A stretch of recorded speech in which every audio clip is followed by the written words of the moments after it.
Welcome to You Hear Big Girls Attack on Titan podcast. I'm Mom Taku. And I'm Luna, and today we are joined by Lady Mo and Connie Springer's biggest fan, Neetaku. Shadis the Shadis. Welcome, guys.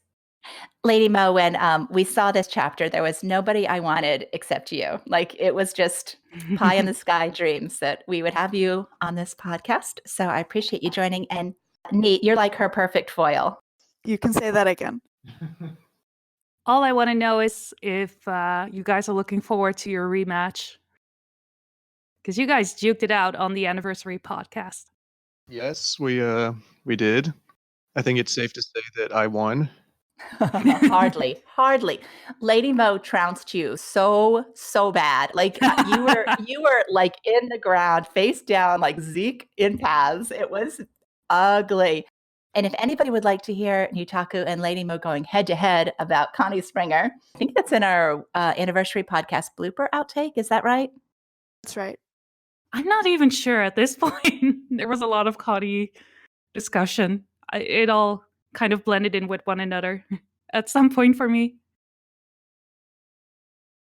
Let's start out like we always do with chapter impressions. Lady Mo, you go first. What did you think? This chapter was pretty much designed to make me happy, really. First, you've got the follow-up to Mr. Bless's Child of the Forest speech, which I've talked about extensively in the past. And you have Connie character development. For those who don't know, Connie is my all-time favorite character in the series, so I was thrilled. And then we have Annie's return, and Annie was a big part of the reason that I got into the series to begin with. So yeah, this is like the perfect chapter for me.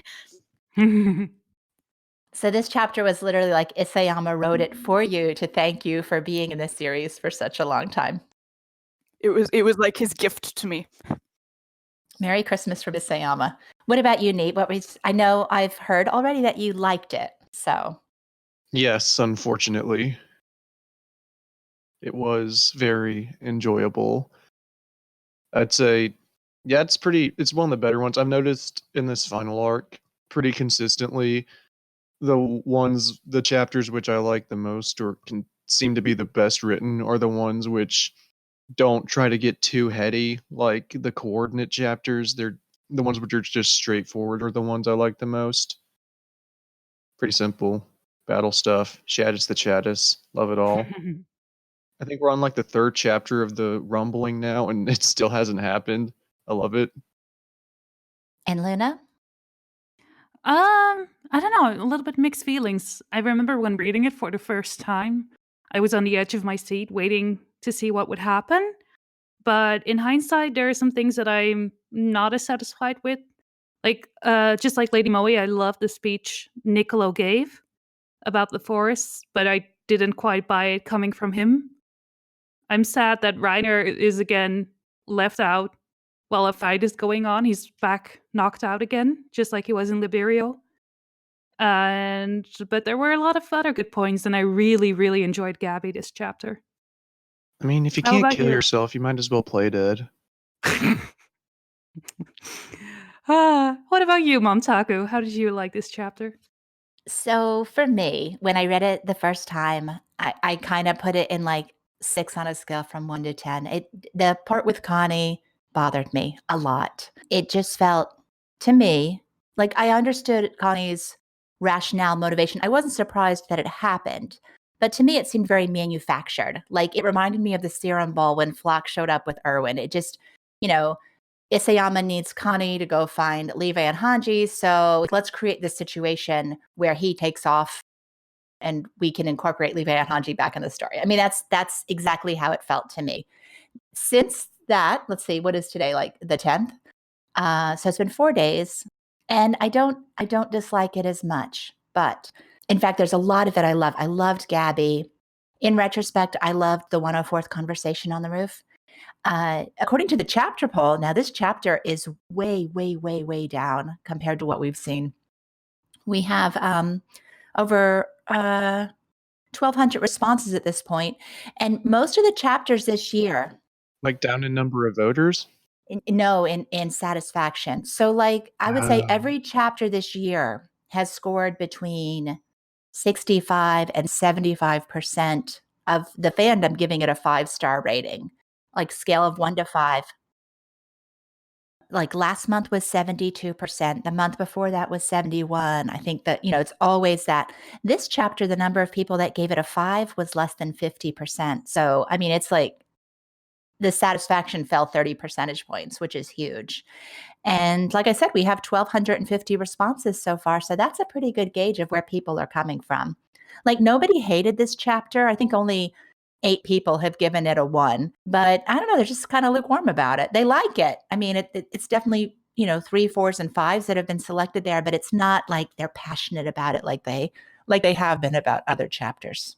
I guarantee you all those 1 stars were Sasha fans reeing at Gabi being compared to her. Oh yeah, I'm sure there was a large part of the anti-Gabi crowd giving the 1s, but I think the distribution was pretty good. Like I've never seen it like a staircase almost, like where it's 1 and then 2 is a little bit more, 3, and then 4 and 5 were still most people voted 4 and 5. So I wouldn't say they're like lukewarm about it. They still enjoyed it, but maybe not as passionately. Not as much as other chapters. Yeah. That actually surprises me so much because I don't usually rate 5s unless I'm like thrilled. I usually give it about 3 or 4, but this is one of the few times I actually did rate it a 5. And the fact that the rest of the fandom disagrees with me is very interesting. Well, I'm the same as you in that regard, Lady Mo, and I still don't really know what to rate this chapter. I haven't done so yet, and I'm like, did I really like it because I enjoyed reading it, or a little bit less because afterwards I had some qualms with it? Like, I'm not sure. But yeah, I think there's a lot of discourse about this chapter as well. A lot of things people didn't like, so I'm not surprised that the amount of people giving it a 5 out of 5 is down from the previous months. So let's start off talking about the Reiner and Gabi moment that led into the chapter. And Luna, I know you've already mentioned that you were disappointed in that. I'm curious, Neet and Lady Mo, were you likewise disappointed in what happened with Reiner there? I don't really think so. He's really kind of down for the count. He's severely injured right now. So I don't know how you could put him in the fight without it being not believable anymore. Yeah, give him time to rest. I mean, I'm disappointed in the sense that he's one of my favorite characters and I'd like to see more of him, but I'm fine with him sitting out for a minute. It was interesting this chapter that, before he's been able to power through things because of the kids. And this time it's like he was completely hopeless. He knows that Falco is in enemy hands. His hopelessness before was probably like a 7 on a scale of 1 to 10. Now it looks like it's about at a 12. Has this chapter changed anyone's expectations about Reiner's role in the story moving forward? General rule of thumb with Reiner, if you say this is it for him, the answer is almost certainly going to be no. I can list probably more times than I have hands the number of times that people have said, oh, this is it, and it wasn't it. So. Not a chance. I don't know what Isayama could possibly be planning now that he's taken Reiner's Titan out of the situation. But I am intrigued because if all those theories about Reiner being the actual hero, like the Helos, quote unquote, are true, I'd like to see how he becomes the hero of the story without a Titan to help him. If he's got to do it all just plain old human. Well, he still has his Titan, right? It's just, it doesn't have its armor anymore. The implication, it seemed like to me, was when the Titan lost its armor, he's lost his ability to stay in the Titan. That's what it seemed like to me.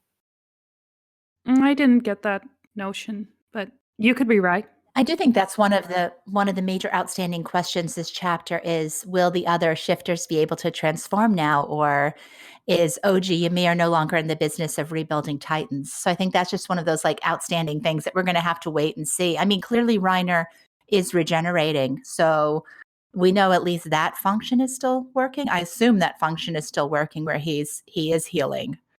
So, whether or not Armin can turn into a colossal, I think all that stuff. I don't know that there's any indication of the story which way we're supposed to think about that. I just want to know where all that food came from, though. Like, where you're in the middle of the apocalypse, and Gabi is just like, no, let me wait until let me not put my hair up. Let me get some bread, some apples, some water, a nice jug, a glass, put a nice blanket on my cousin, and then Hold on, guys. I gotta feed my dog first. That was a sweet moment, though. I appreciated Gabi. Like, that scene to me where Gabi puts out, like, food, and it very much felt like she was a 12-year-old. So early chapter spoilers indicated that Gabi was going to be the focus of the chapter. And of course, the reaction was kind of visceral at first with that. But once we got the chapter, I think a lot of that calmed down. And, it's more like, to me, it seemed like she was more used to sort of connect the scenes together rather than be the main focus of it, which I think people appreciated. But she still got some really, really amazing scenes. And one of those was that moment where she tied her hair up. And there's been some discussion of whether or not that was a direct parallel with Eren staring in the mirror with his hair up. Did you guys take that as a parallel? If you didn't, there is something wrong with you. And I know 12% of the people in the poll did not, but if you cannot see this parallel, she's standing in front of a mirror. There's a sink. She's putting up her hair the exact same way. She is just like Eren in certain ways. So, yeah, I don't know what to do with some people in this fandom, but yeah, it was definitely a parallel. Anyone who disagrees with me? Wait, let me add this. The views expressed by Luna are not necessarily those of Mom Taco, so you have issue with it. Please take it up with her directly. And if you have an issue with me, take it up with Runelai. Or Manuel. Or him. That would be better. So you guys all thought it was a clear parallel as well. Certainly, yes. I don't think you can construe it in any other way. Exactly. So what do you think about the criticisms that, or the concerns by some people that she's being set up to be the hero? I don't think so. I think it's fine, but not really. You Sasha fans must be so mad. Yeah, I don't think she's being set up as the hero, but I think she's the voice of the new generation, the one who can make the change last, if there's going to be a change for the better. Your children out of the forest, right? Yeah. That will be her role in the story.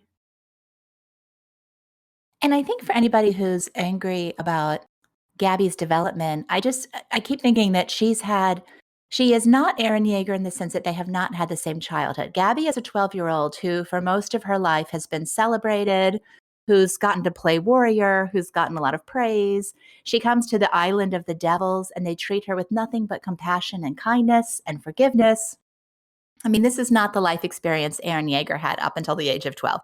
His life experience was completely different from that. So I love how you're like almost whitewashing Gabi's life. Like, oh yeah, she didn't get looked down upon everyone, and they didn't bash her face in that Zeppelin. Yeah, I mean, until the attack on Liberio, though, she was kind of a rock star, even amongst like the we saw with the gate guards that they were very positive towards her. I mean, yeah, being an Eldian sucks, period, no matter where you are in the world. But Gabi's experience, she even talked about it. She got a lot of praise for who she was. And she was going to change all of that. Like she and Eren both had this need to want to change the world. They were going to be able to change the world. But Gabi has seen where people talking, people listening. I mean, it's just, she's seen where those things have worked. And Eren's experience has been vastly different. So I don't know if you guys agree with that or not. I don't think she's being set up as better than him. I think just different. She's somebody who still is able to look at the world through rose-tinted glasses, as opposed to Eren, who has had every bit of idealism repeatedly bashed from his head. So Gabi is what Eren could have been in a nicer world, I think. I don't know. Any thoughts? Please, before I say something very mean. Nobody's saving you, Luda. Just spit it out. Save me. Now it's all you. Make it hurt. I wholeheartedly disagree, Mom Taku. Okay. Yes. You guys are awful. And here I no. wanted to have like a nice podcast this time with no. Yeah, it's not happening. It's not with the week I've had. All right. So what do you? How do you see it differently? Like I said, like Gabi didn't have the best childhood either. Yes, she became a warrior and then things turned around for her, but that was because she's in that regard very different from Eren. Eren was this kid who wasn't particularly good at anything, and Gabi was the exact opposite. She excelled at everything. But that's the thing. Eren learned endurance from that. He never gives up, and kind of took that a little bit too far at this point. But and Gabi is kind of learning, like, even though she was so proficient at everything, she still lost a lot of people close to her. She's still, they're losing this war. She might lose everyone she's ever cared about, but she's right, still but my seeing point is that's only been in like the last month that her life has changed. I mean, granted, her life was not good, but only since we don't the know attack how on her life Liberia. had been before she became a warrior, but I'm guessing not all that great. I mean, she was part of the family of honorary Marleyan, so I assume it was better than most. I don't know. Like, Colt and Falco weren't like sent to paradise, even though their uncle was. So I'm guessing like it's only immediate family that they go after or make. I think as warrior cadets, there probably were some perks. I mean, looking at the meal that they had together. As cadets, I'm sure. Yeah. So I'm just, I'm not saying, she had a great life. I'm just saying way better than Eren. Way better. I disagree on that. Well, yeah, that he was fine up until he was about 10, though. He had a very happy life. His parents loved him. He was safe. He had friends that cared about him. I mean, Eren, who murdered 2 kidnappers, was at age 9, and yeah. That's an Eren thing, not a. That's From 10 to 12, then those formative years. Obviously, they had kind of a different life experience. I mean, Gabi's had misery now for maybe 2 months, and Eren's had it now for, absolute misery for 9 years.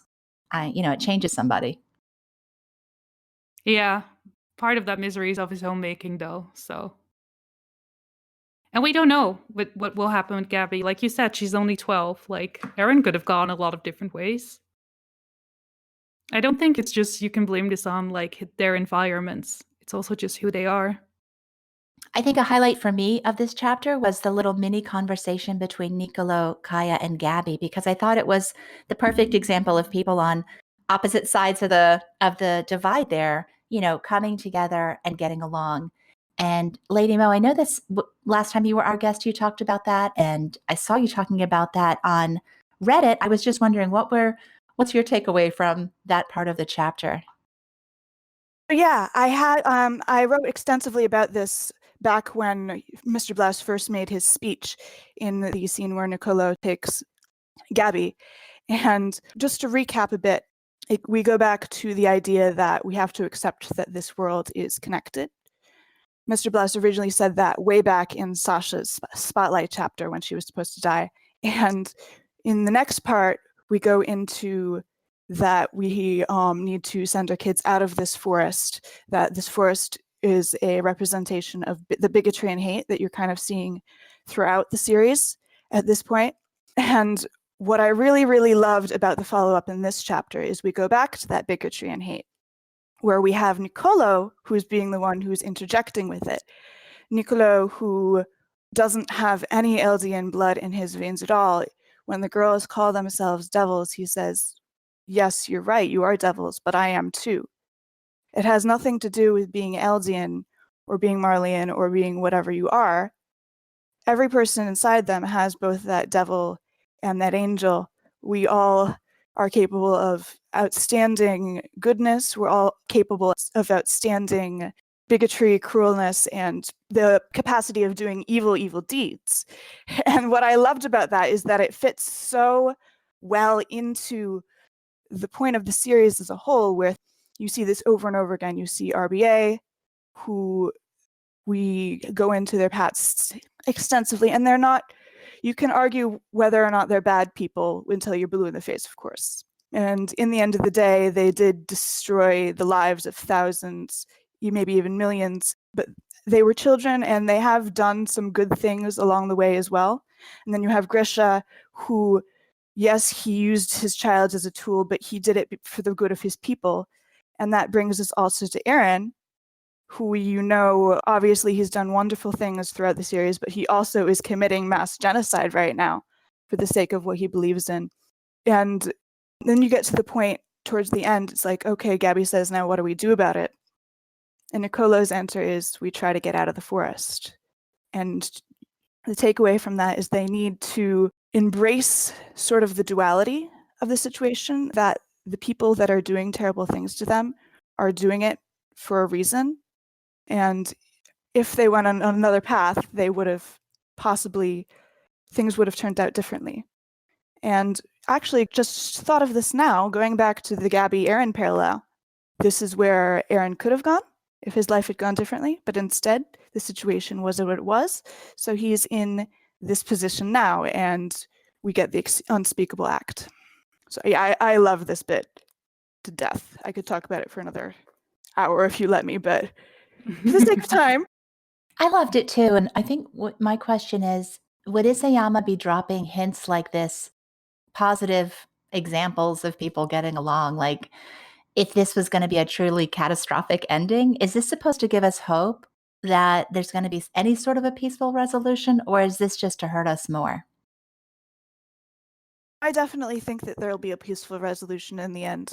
And that goes back to, I know Isayama had originally said he wanted an ending sort of like The Mist, which was very brutal and depressing. But then he changed it over time and he says, I actually think I'm going to go a Guardians of the Galaxy route. I still haven't seen that, so. I haven't seen it either.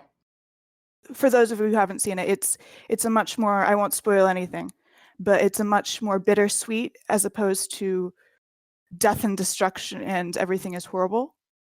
So I've been thinking about how it's going to end, and I'm referring to Norse mythology, and for all my video game geeks out there, and with the Final Fantasy VII remake coming, that game, if you haven't played it, you've had over 20 years, so sorry if I'm spoiling anything. It ends with the meteor hitting the Earth. Basically, you think all life is destroyed, and at the final ending, like after all the credits roll, you hear the laughter of children. So you know that even though the world as we knew it, and with all the characters you played with is probably gone, there is still hope for the future. Like, not everyone passed. There is still hope, and there is still life flowing through the planet. And of course, that was all killed off with the sequels, but that's also what Norse mythology says. Like, Ragnarok is not only the end of the world, it's also the beginning of something new. So I do think it will. Oh, why are you sighing, Neet? What do you want to say? Nothing. It's just the wikis started the nominating and voting process for what to name the final arc, and a lot of people are nominating Ragnarok arc as the final name, which none of us admins want to use because it's not, Ragnarok isn't a concept that exists in the Attack on Titan universe, but it keeps getting suggested, and a lot of people are upset that we've disqualified it because it's not a canon thing in the universe. Not yet. We'll see. Well, like, the world ending could be a thing that happens, but Ragnarok itself is specific to Norse mythology, so we wouldn't want to use that term just because it's not from the Attack on Titan universe. If Ymir is there, then the term Ragnarok might still be dropped. If the term were to show up, then there would be an argument for it, but at this point, no. I understand. And just you bringing it up, I was like, oh no, more people are gonna want it now. It's more like the concept of it, like the world ending. There's still something better ahead of them, and I think Gabi represents the new. So I don't necessarily think that everyone will die, and then somehow that weird tree that OG Ymir fell into will give birth to like a new race of people. It's more like, I think the people that we once knew and loved will have to sacrifice themselves for the new generation to get out of the forest, the children to be free. That's where I'm going right now. I could see that happening, yeah. Certainly, the rumbling has already started, and there's certainly going to be some damage before anything stops, if it stops. So, salvaging the world from the acids, I could see being a viable plot point. Well, and really, I mean, how quickly can the Wall Titans move? Like, how much advance notice is the world going to have here? The Eldians throughout the world, and we know that they are throughout the world, know that this is coming. Do they have days? Do they have weeks? Do they have months to build arcs for themselves or whatever? However, they're gonna. I mean, I would start doing something if I was them. Time to start the old space race. Hey, who knows? Maybe this will reunite the world even more. Yeah, it's gonna make Eldia very popular in the world. Well, I mean, first they have like a common enemy and that they have to like attack, but that was also someone they have to defend themselves from, because I'm sure they won't go out to the Wall Titans. The Wall Titans will come to them. So, I don't know. A lot of things can still happen.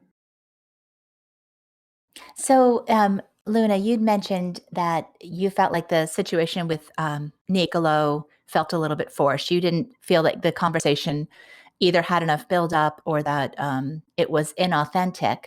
We got an ask from Humble that's kind of along those lines, but involving Kaya.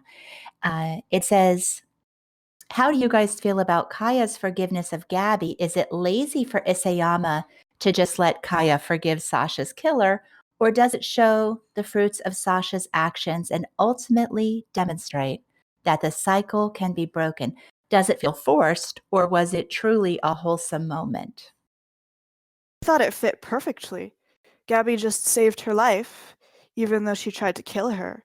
And it's the thing of, oh my god, I just tried to kill you, even though you're someone who would risk your life against a giant man-eating monster to save me.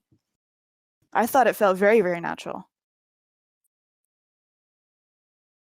I'm not sure if it was like true forgiveness from Kaya, but definitely appreciation for what Gabi has done.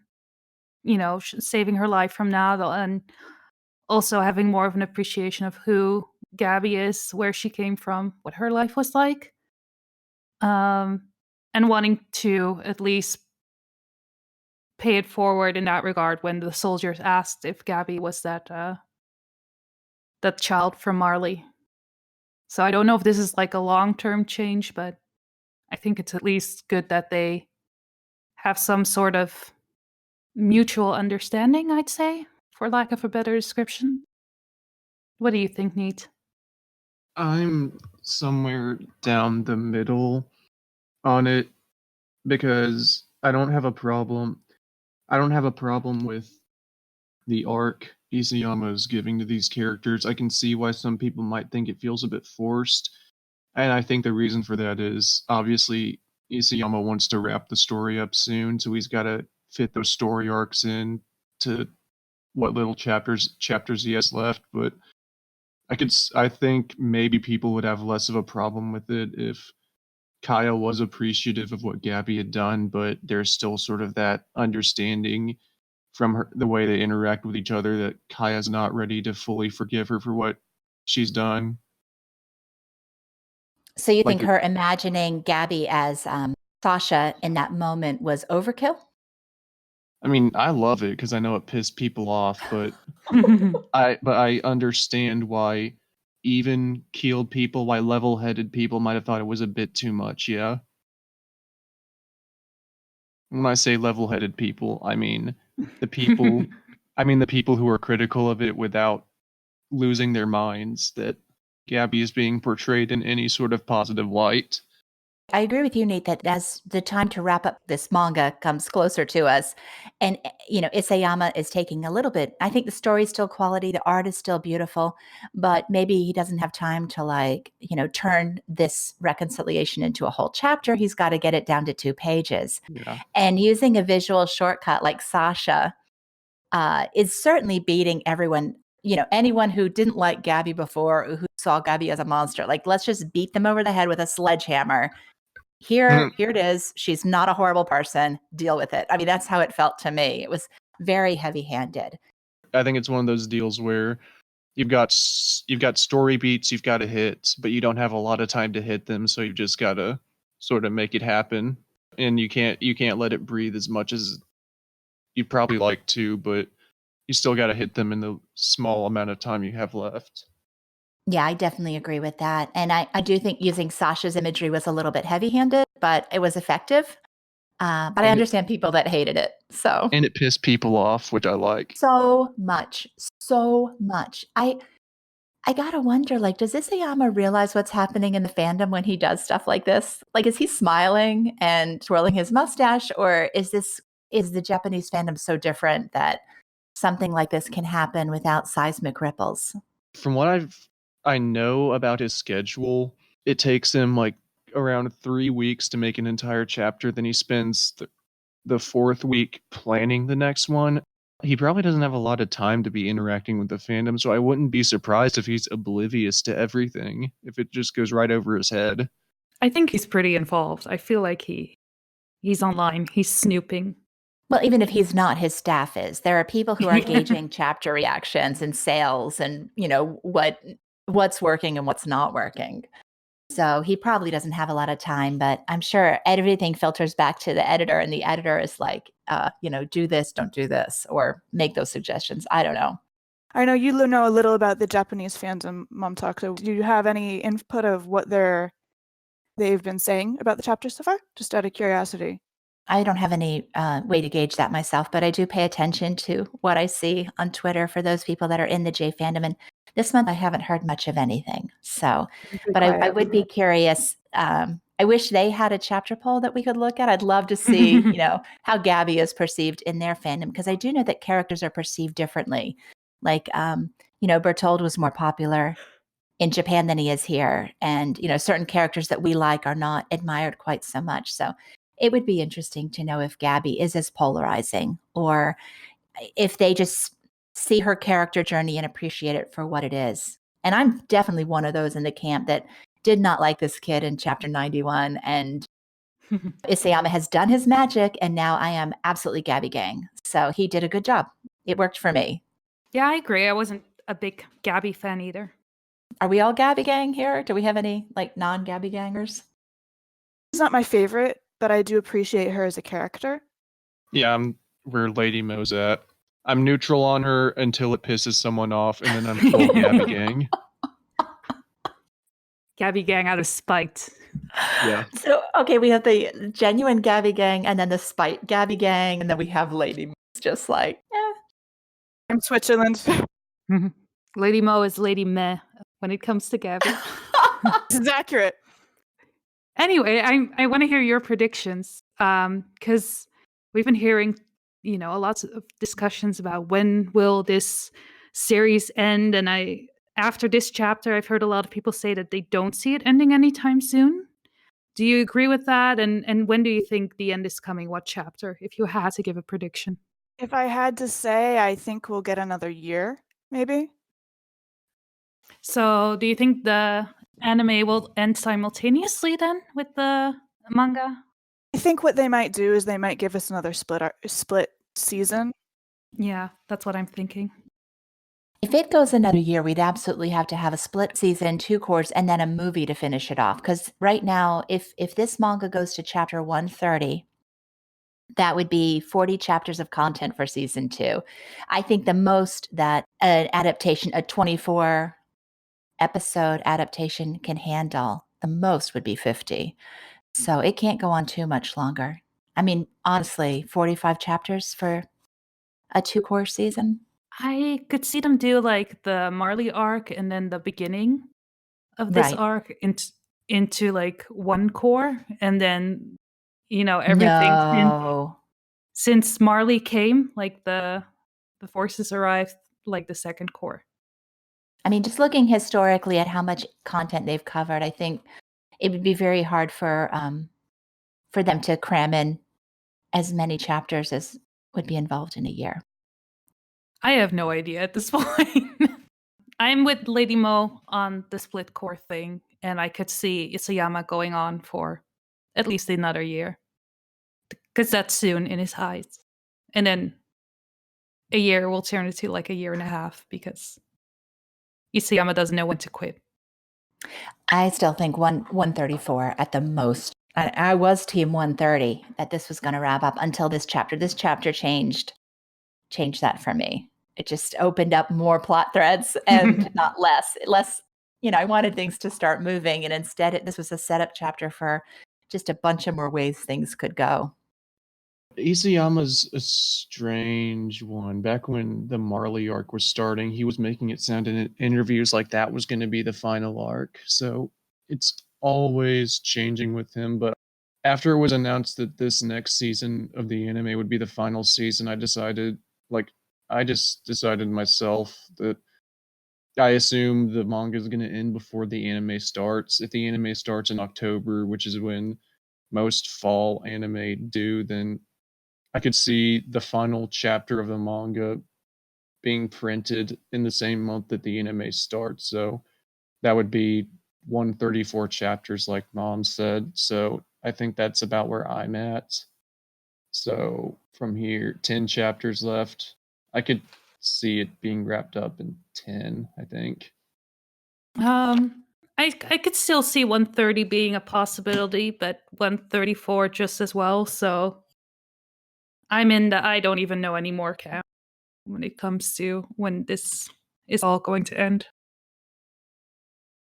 Something else I've seen a lot of disappointment for, or a lot of confusion about, as I've been reading other people's reaction to the chapter, was a lot of disappointment in Jean and Connie. And, there's just been a lot of, I know my inbox is kind of lit up with, people disappointed, people angry, people confused, people not sure why Jean and Connie are reacting the way that they are. And I think that we can quell some of that, because I think that this is all like perfectly normal reactions coming from them. This is not any major change. Was anyone here surprised at their reaction as the rumbling is happening around them, or did it seem fitting to you all as well? I think anybody who thinks that they were acting out of character or strangely hasn't really been paying enough attention. Honestly, I thought it was perfectly natural. Of the risk of sounding a bit mean about it, with Jean, you've got it's very clear that he seems almost guilty because he knows that Eren is doing it for him and their other loved ones. It's almost like a Yander response. And he says, what stood out to me was he says, there was nothing we could have done, right? He's trying to justify that this wasn't his fault in his mind. And I think that that's a very natural reaction when someone you love does something terrible in order to help you. Yeah, and his words are one thing. His faith is a totally different story. His face, he looks devastated. They all look completely devastated. The only character that was really kind of hard to read in this was Mikasa. Her expression, I think, she got so much focus last month, and this month she's not as well drawn as some of the others and less involved in the scenes. But the other characters, I mean, their emotions were just pouring out of the page. They are not happy about this. To be frank, I was kind of surprised people were so upset with Jean. Did they just misinterpret his words, or was there another reason? I think they took them at face value, that he Okay. was justifying the genocide himself, which, he's always been a character who kind of can say things that he doesn't necessarily mean, or he processes things that way, like, oh, of course we have to kill our best friend Reiner because this is, or when he tried to kill Falco the first time, or tried not to flinch as there's a child standing in front of the cart titan. I mean, he's had these moments before where he's struggled with his morality, but I've never worried about his humanity. Of any character in this manga, I've never worried about John's humanity. Yeah, it was an interesting chapter as far as the 104 goes. Like, it's still not quite sinking in for Armin, I feel like. And Connie just let all of his anger out. Finally. Really snapped. In the chapter poll, the character you were most disappointed with, Connie has the narrowest of margins in the lead there. And I mean, we did give a none of the above so that people didn't have to choose a character. But those who chose, 1/4 of the fandom, slightly more, decided that there is some disappointment in Connie. And I know years ago, you predicted that he might actually snap. Was this the way that you were expecting it to happen? Very close to what I was expecting, actually. Very, very close to what I was expecting. Of course, I didn't think it would have anything to do with Falco because he wasn't really involved in Connie's plotline at all. I thought it was going to have something to do with Zeke and the fact that he was now apparently on their side. But years ago, I predicted there's been signs that Connie was going to snap since Clash, even right after his parents and his family got titanized. And I always suspected that it would have something to do with a blow up to his close friends on what he wanted to do versus them, because he always does make very, very emotionally driven rather than logically driven decisions, which is not necessarily a bad thing, but he's also got kind of a temper. So yes, this was almost exactly as I pictured it happening. And my statement when we were giving our chapter impressions that it felt a little bit contrived. Did anybody think that it felt contrived? I wouldn't say contrived. I do see where you're coming from, and that it came at kind of an awkward moment because we haven't had Connie talking about his mother for a while now. And so I really like the scene. I really like him getting development. I do agree with you that it was kind of an awkward placement. Maybe if they had thrown in even like a panel or two mentioning it in a more recent chapter, it wouldn't have felt like that for you. I mean, I've always known, I know in chapter 71 that he was going to visit his mother, that he was spending lots of time in Rakugo Village, but that's been a long time. 71 is a very long time to not be reminded of this. I wasn't sure if she was still alive at this point because I thought they would have killed all the Titans on Paradis, except for the ones inside the walls, of course. Yeah, I had forgotten about her until they brought her up in this chapter. No, she's always, in fact, a lot of us theorized that when when Levi had Zeke in the cart, that they were heading to Rakugo. Like, that would have been a very cool thing for Levi to be doing when he wanted to transfer Zeke to someone temporarily. So I guess she's always been in the back of my mind. But the whole thing with him noping out on all his friends, I know there have been narrative hints about it. But I think maybe now looking back, my frustration with that scene is, again, I want this manga to be done. And him taken off is like, okay, now we've got a whole new thread we have to deal with. And I love that Connie's getting development, but this isn't the development I wanted. And someone mentioned the possibility that he'll cross paths with Hanji and Levi on the way to Rakugo, and then he'll have to choose between saving his mom and Levi. Really? Another serum bowl? Because it was so great the first time it happened. I do think that this is orchestrated so that Connie finds Levi and Hanji, but I don't think it's gonna, I don't see feeding Falco to Levi being the end result. I think it's just like, it's a way to introduce them back into the story. And I mean, for one thing, what are the logistics of how is he even going to get to Rakugo? Does he go find a horse? What are the logistics? Just figured that he'd steal a horse. The place is in chaos. There's got to be lots of horses around unattended. He can just grab one and run. Yeah. And then if he comes across Levi and Hanji, he's had time to cool off a little bit. Maybe Falco's starting to wake up. I mean, who knows what's in there? It's always hard to predict where this is going, but it did kind of feel forced to me in the sense that it's a convenient way to develop Connie, but also a convenient way to let's get Levi and Hanji back. Problem that I have with that is yeah, but I don't want them back.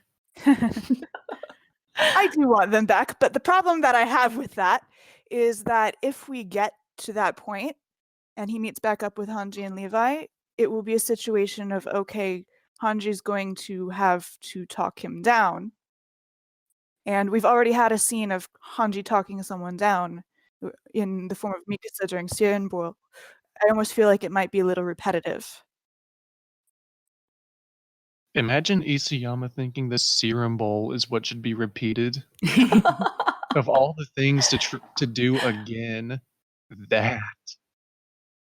I mean, I don't see it happening because I always thought that Levi and Zeke were headed towards Historia. Because that made the most sense because she needed to eat him. to get his powers. That made sense until now.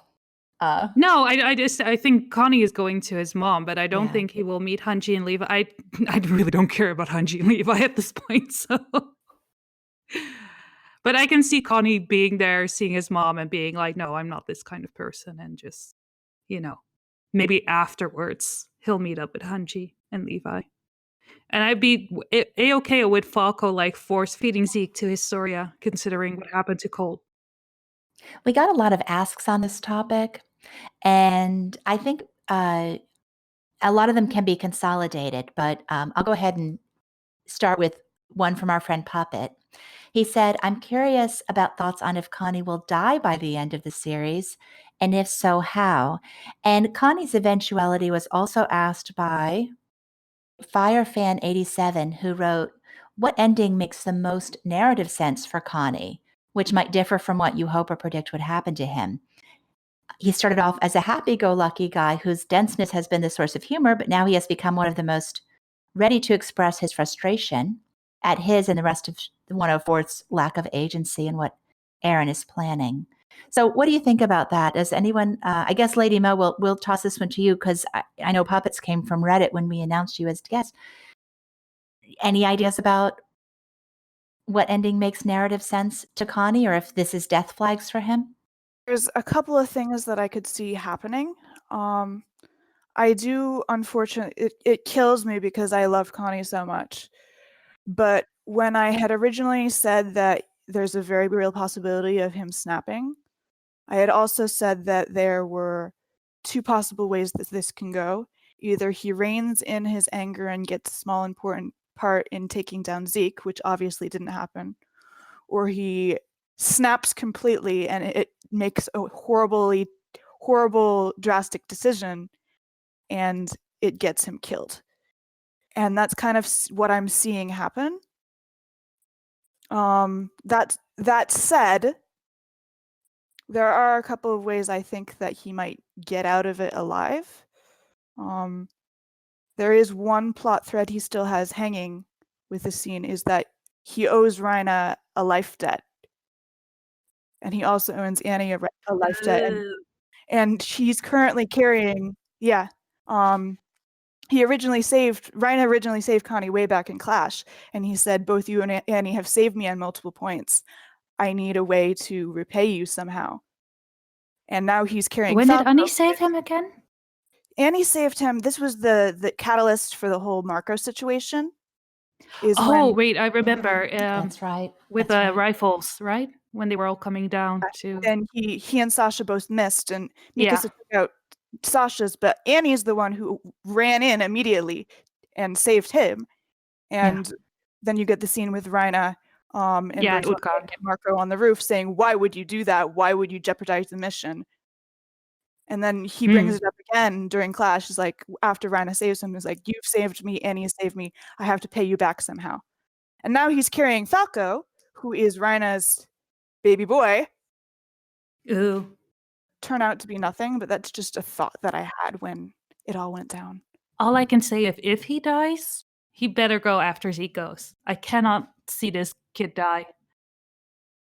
Does anybody think Falco is in any danger of being eaten by anybody? I mean, I think that's a big no for all of us, right? Absolutely not. Nope. I doubt Connie's gonna die because Pixies and Niall just died, and I don't think Isayama's editor will let him kill any more characters. He has a quota? I think so. You get like one major character death, and Niall and Pixies together make one. Fair enough. But what about by the end of the series? Do you see Connie surviving, or do you?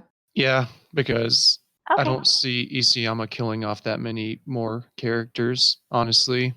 I mean, he was going to kill Sasha in chapter 36, and then it took him 70 chapters to actually do it. I'm pretty cynical when it comes to the death toll in the series. I don't think Isayama's as cruel about killing characters as people make him out to be. No, I agree. But if it's going to happen to these characters, it'll be in the final battle. I mean, this is his last chance to kill them. And Niall and Pixis were hard to accept. I mean, they were both Niall especially. I mean, how tragic is it? But yeah. I'm honestly surprised he went through with it. I thought they'd find a solution to turn all the Titans back. I was hopeful too. I wouldn't say I was hopeful. I just thought Isayama would come up with a reason not to kill them. I'm kind of glad that he didn't, simply because I feel like a untightening would be kind of an ass pull at this point. Yeah, that's why I didn't want it to happen, and I'm glad he did kill them. Yay, Niall's dead.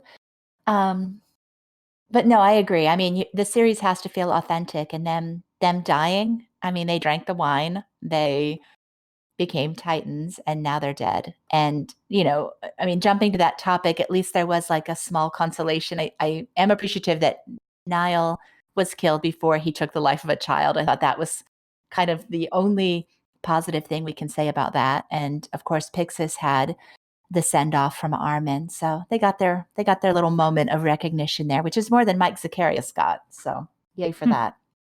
Still salty about Mike. Me too. So I love this next ask because I think that's this one made me think about you, Neetaku. I think this one came from Twitter. Motoss said, "Was Connie always this interesting and we missed it, or did he finally just break?" And I know Lady Mo, you and Neet would take different viewpoints on this. No, he was not always this interesting at all. It was always this interesting, and people who think that this is coming out of nowhere, I will repeat, we're not paying enough attention. Tell me one interesting thing he did in the Uprising arc. Well, okay, I'll give you Uprising, but to be fair, most characters didn't do anything interesting in Uprising. This is like a copy-paste conversation. It is a copy-paste from the anniversary bloopers. Yep. Let me go right into the next one, which was... Because I'll say this, I actually did... I did reread this. I have been doing a little bit of rereading of the series for wiki editing, and I was surprised looking back over it that Connie does have a bit of a presence in Battle of Tross. Like, it's nothing big, but that was still an introductory arc. And he does have a role in Clash, and obviously he's doing something now, so he's used pretty well in Clash of the Titans in this current arc. He's absent for most of Marley, which is fine. If a character's not in an arc, then obviously they can't do anything in it, so that's nothing against him. But Uprising and Return to Shiganshina are the two arcs where I really have an issue with him, because he's featured prominently in those arcs and doesn't do much. Like Return to Shiganshina would have been a good place where he finally comes face to face with the Beast Titan to actually have some of that payoff for some of what he's been feeling involving his mother, and it just doesn't happen. I feel like a big part of the reason I don't like him is because he just hasn't been utilized properly. He's just been put to the side and it's been sort of ignored. And now we're getting the payoff for his arc, which is why I like him a bit more in this arc, but it waited too long for it to actually happen, I think. I would agree with that. Like in chapter 50, when he swore revenge on the person who did this to his family, that's been dropped. He's never acknowledged that Zeke is that person, or has he? Never. No. Don't entirely disagree with you, believe it or not. This is actually one of my biggest gripes with the series as a whole, with Isayama as a writer, is that he can write a really great character arc. He can write a really great character arc, but he doesn't seem to know how to pace it so that you get these great characters, but there's these big chunks where a particular character won't do anything. And that doesn't happen with Connie. Connie is a victim of this. Ymir was a victim of this. Annie was a victim. I would say Jean too. Jean, yep. Jean a I'd little say less. Jean's not it. Does something. Yeah, I was going to say Jean's arc, not as much of a victim as Connie, but he's a victim too. Yeah. Yeah. I mean, Uprising, he had not Uprising, RTS. He could have been Hanji's new Moblet. Yeah. But there's never any interaction. Like I was actually thinking like a quick way to fix a lot of the problems I have with Connie and with Sasha would be to give a narrative reason for them not to be in Uprising. Like instead of putting them in Squad Levi and having them be in the entire arc, have them assigned to a different squad and they're among the soldiers who were arrested. And so then they're just not a part of the arc. Then you can return them to the main characters in Return to Shiganshina, where they have a bit to do but not much. Like, give them a narrative reason not to be an uprising, where they're sort of just put aside and they're just there but they don't do anything. And I think that would fix a lot of the issues I have with both of them. I actually think I would have liked that. That would have been a good thought, especially because having them arrested would put more stakes on the table because it's people that Eren actually cares about. Yeah. I think the frustration of your character being there but doing nothing, sometimes, like in the case of an arc, sometimes for a year. Mikasa is always like the one that I point to. I counted up every word she said for an entire arc or every line, and literally there were like 14. And most of those, if you exclude the ones about Eren, it was even less. And it's just very frustrating, okay? It's like a character like Rico has been gone forever. We're not being constantly teased by her. So when she comes back, she will do good things. And it's very easy to appreciate the good things they do when it's consistent like that. Like that would actually be a good example. Is like the reason I don't like Connie, but I do like Shadis, is because Shadis isn't in the series much, but when he is in the series, he's used very well and he has a really good impact on the plot, and his character progresses each time he appears, whereas Connie's in the majority of the series, but he's never really given much of anything to do for big chunks of it. In fact, he's one of only 3 characters that appear in a chapter in every volume. The other two Really? the other 2 being Eren and Mikasa. Really? Yep. Eren, Mikasa, and Connie. Yep. At least one chapter. One of these things is not like the other. Wait, say that again, Lady Mo. Asian. They appear in at least one chapter of every volume? Is that the standard? At least one chapter of every single volume, yes. Okay, interesting. I love your character counting. Another example would be Reiner. He's one of my favorite characters, and he is specifically given a reason not to be an uprising, which is why he doesn't have an impact on it. I'm going to agree with that. Like, I think that would save a lot of frustration for people. That's rather than just draw them as background filler, as faces in a crowd, to have not had them there at all might have felt a better use of the panels. Yeah. Yeah, well, that brings me back to Levi in the Clash arc.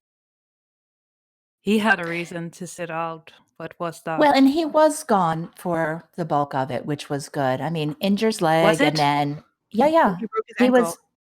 Oh wait, are we talking Clash? This was Clash.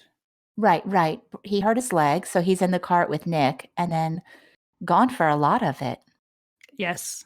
I Which think the allowed for a anime lot of inserted bad him. things to happen at the end of Yeah. Clash. But then I'm like, really, honey? You have a sprained ankle? Really? So I don't mind them having a reason, but like, has to be a good one. Yeah. Because I still cannot get over the sprained ankle thing.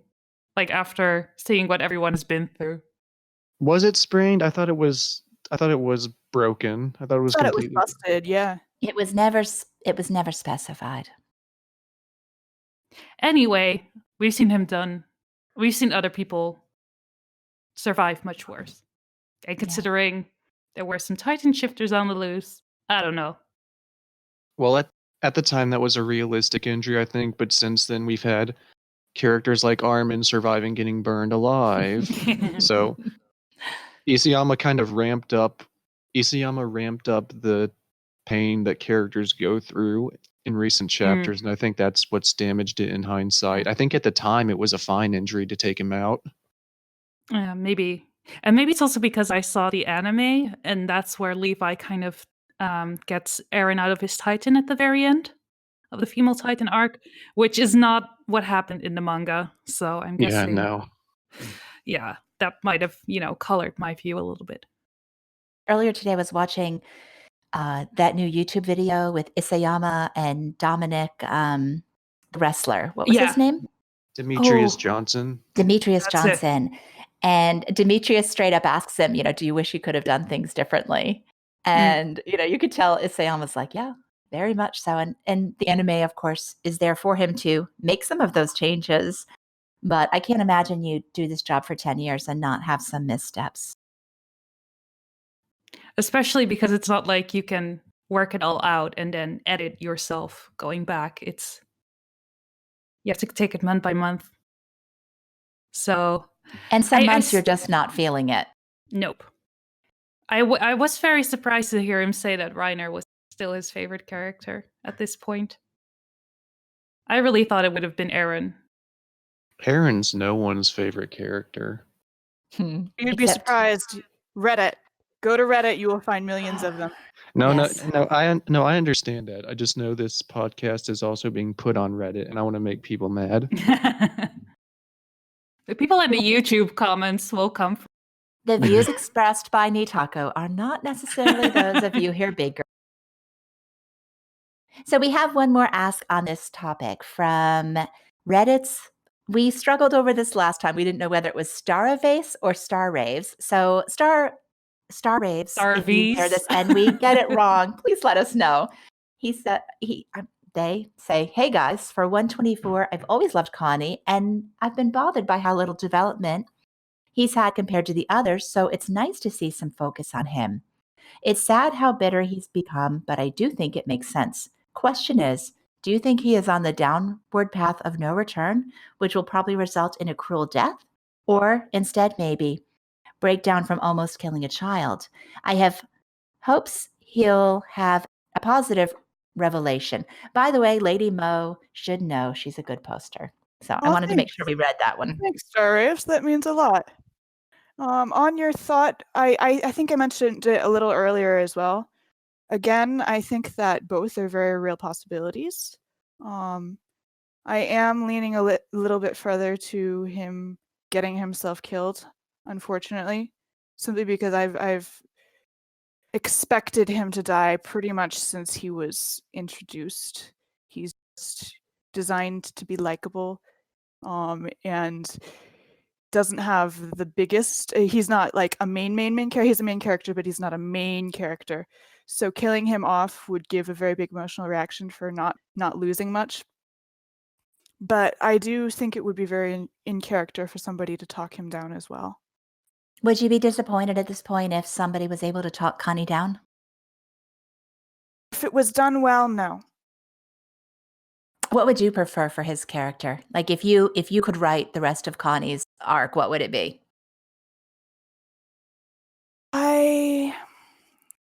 I want him to survive. So from a narrative standpoint, killing him is probably a better option.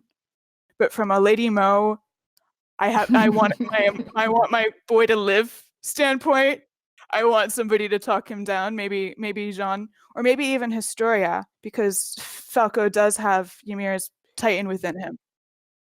I've been thinking about that too. I never wanted Historia to meet Porco because it bothered me. But Historia meeting Falco, I think if Historia has an orphanage and it's not for kids like Falco and Gabi, I don't even know what it's for. So I have no issues if it's Falco. It's for tax breaks. I hadn't even considered that. That's another thought on that. Who was closest to Ymir after Historia? That would be Connie. The two of them were her number 1 and 2. Yep. So I wonder if even like another possibility of him getting talked down, it could be Falco himself with her memories. She was always his big sister figure that they were always at each other's throats, but they were always very close. And he was the one who understood her. That was another thing I noticed on a reread I was like, man, Connie was pretty enjoyable when he had Ymir to play off of. They've got good chemistry. I think that's another thing that probably hurt him. They took away Ymir. My highlight of that arc was Ymir and Connie and Historia. He got those two. He had their number, and he made their path a little bit easier. I think it's funny that he gets paired up with Sasha so much now in people's minds. I think he worked way better with Ymir. They had way better chemistry. A point of contention with me too. I don't dislike his friendship with Sasha, but I do feel like they got those two guys treatment a lot, and that a lot of the subtlety of his character was lost because she was always around doing something Sasha-y. And one of my all-time favorite dynamics in the entire series is his dynamic between Connie and Ymir.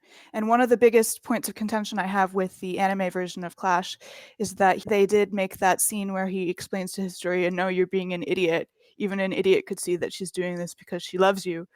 He had to share it with Sasha, who isn't that close to either of them. Like, a stab, I'm like, why would you do that? I think what we can safely establish from this is that Connie and Sasha's characters fell off the rails in Uprising and Return to Shiganshina.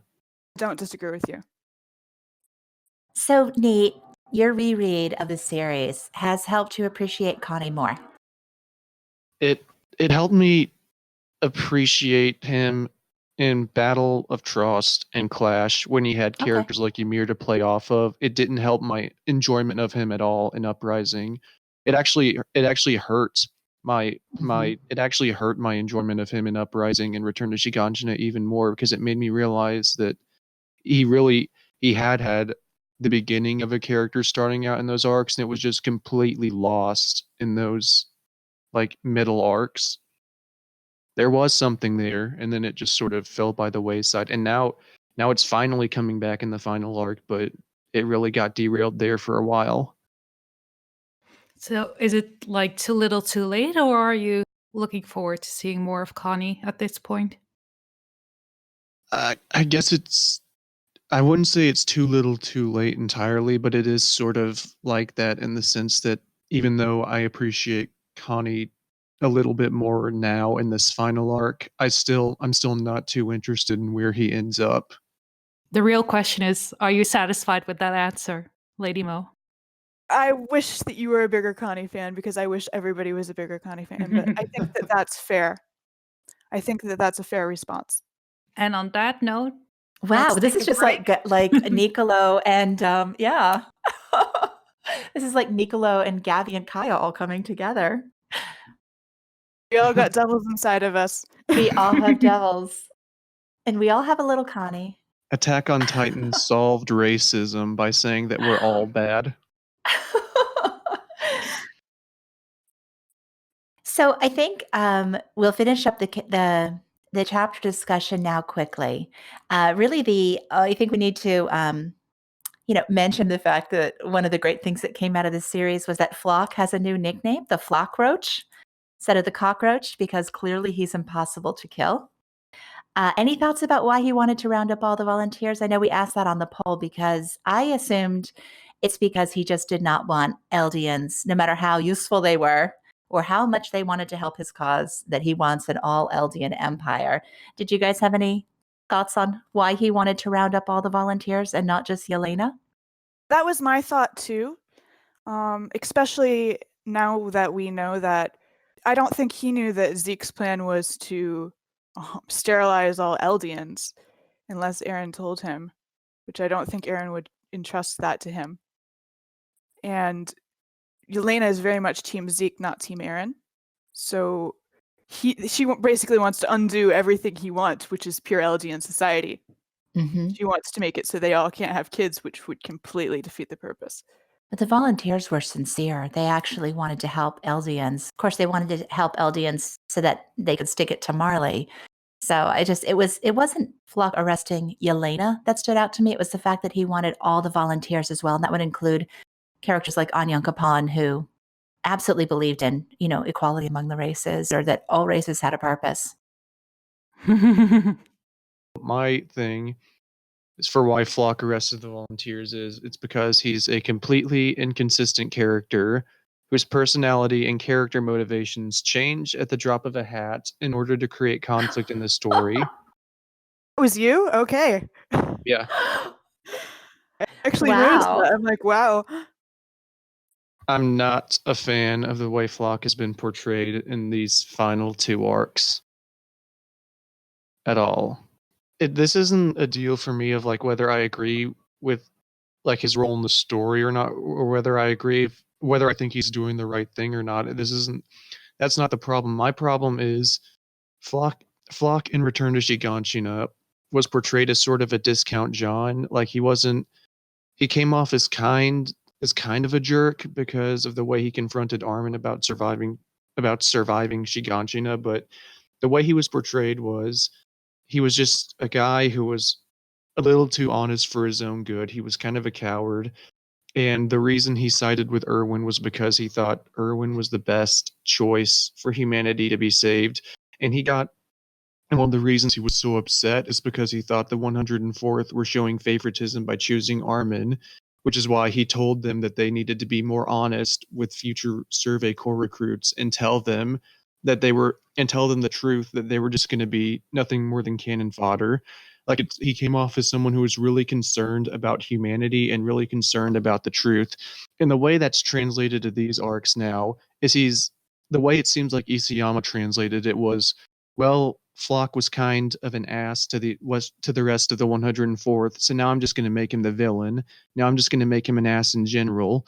And now Floch, the same Floch who was super concerned about all of his fellow recruits being sacrificed in the suicide charge, now he's actively poisoning other innocent people with Titan spinal fluid and stuff. He's mocking Hanji about it. He does that little shush thing to her with that little shit-eating grin on his face. He's just going around betraying people all the time. I can't stand the way he's been characterized because it feels like a caricature, and it's completely different from the way he was portrayed in Return to Shiganshina. It feels like Isayama completely rewrote his character just because he needed an antagonistic character in the story, and I can't stand it because I actually kind of did like him in Return to Shiganshina.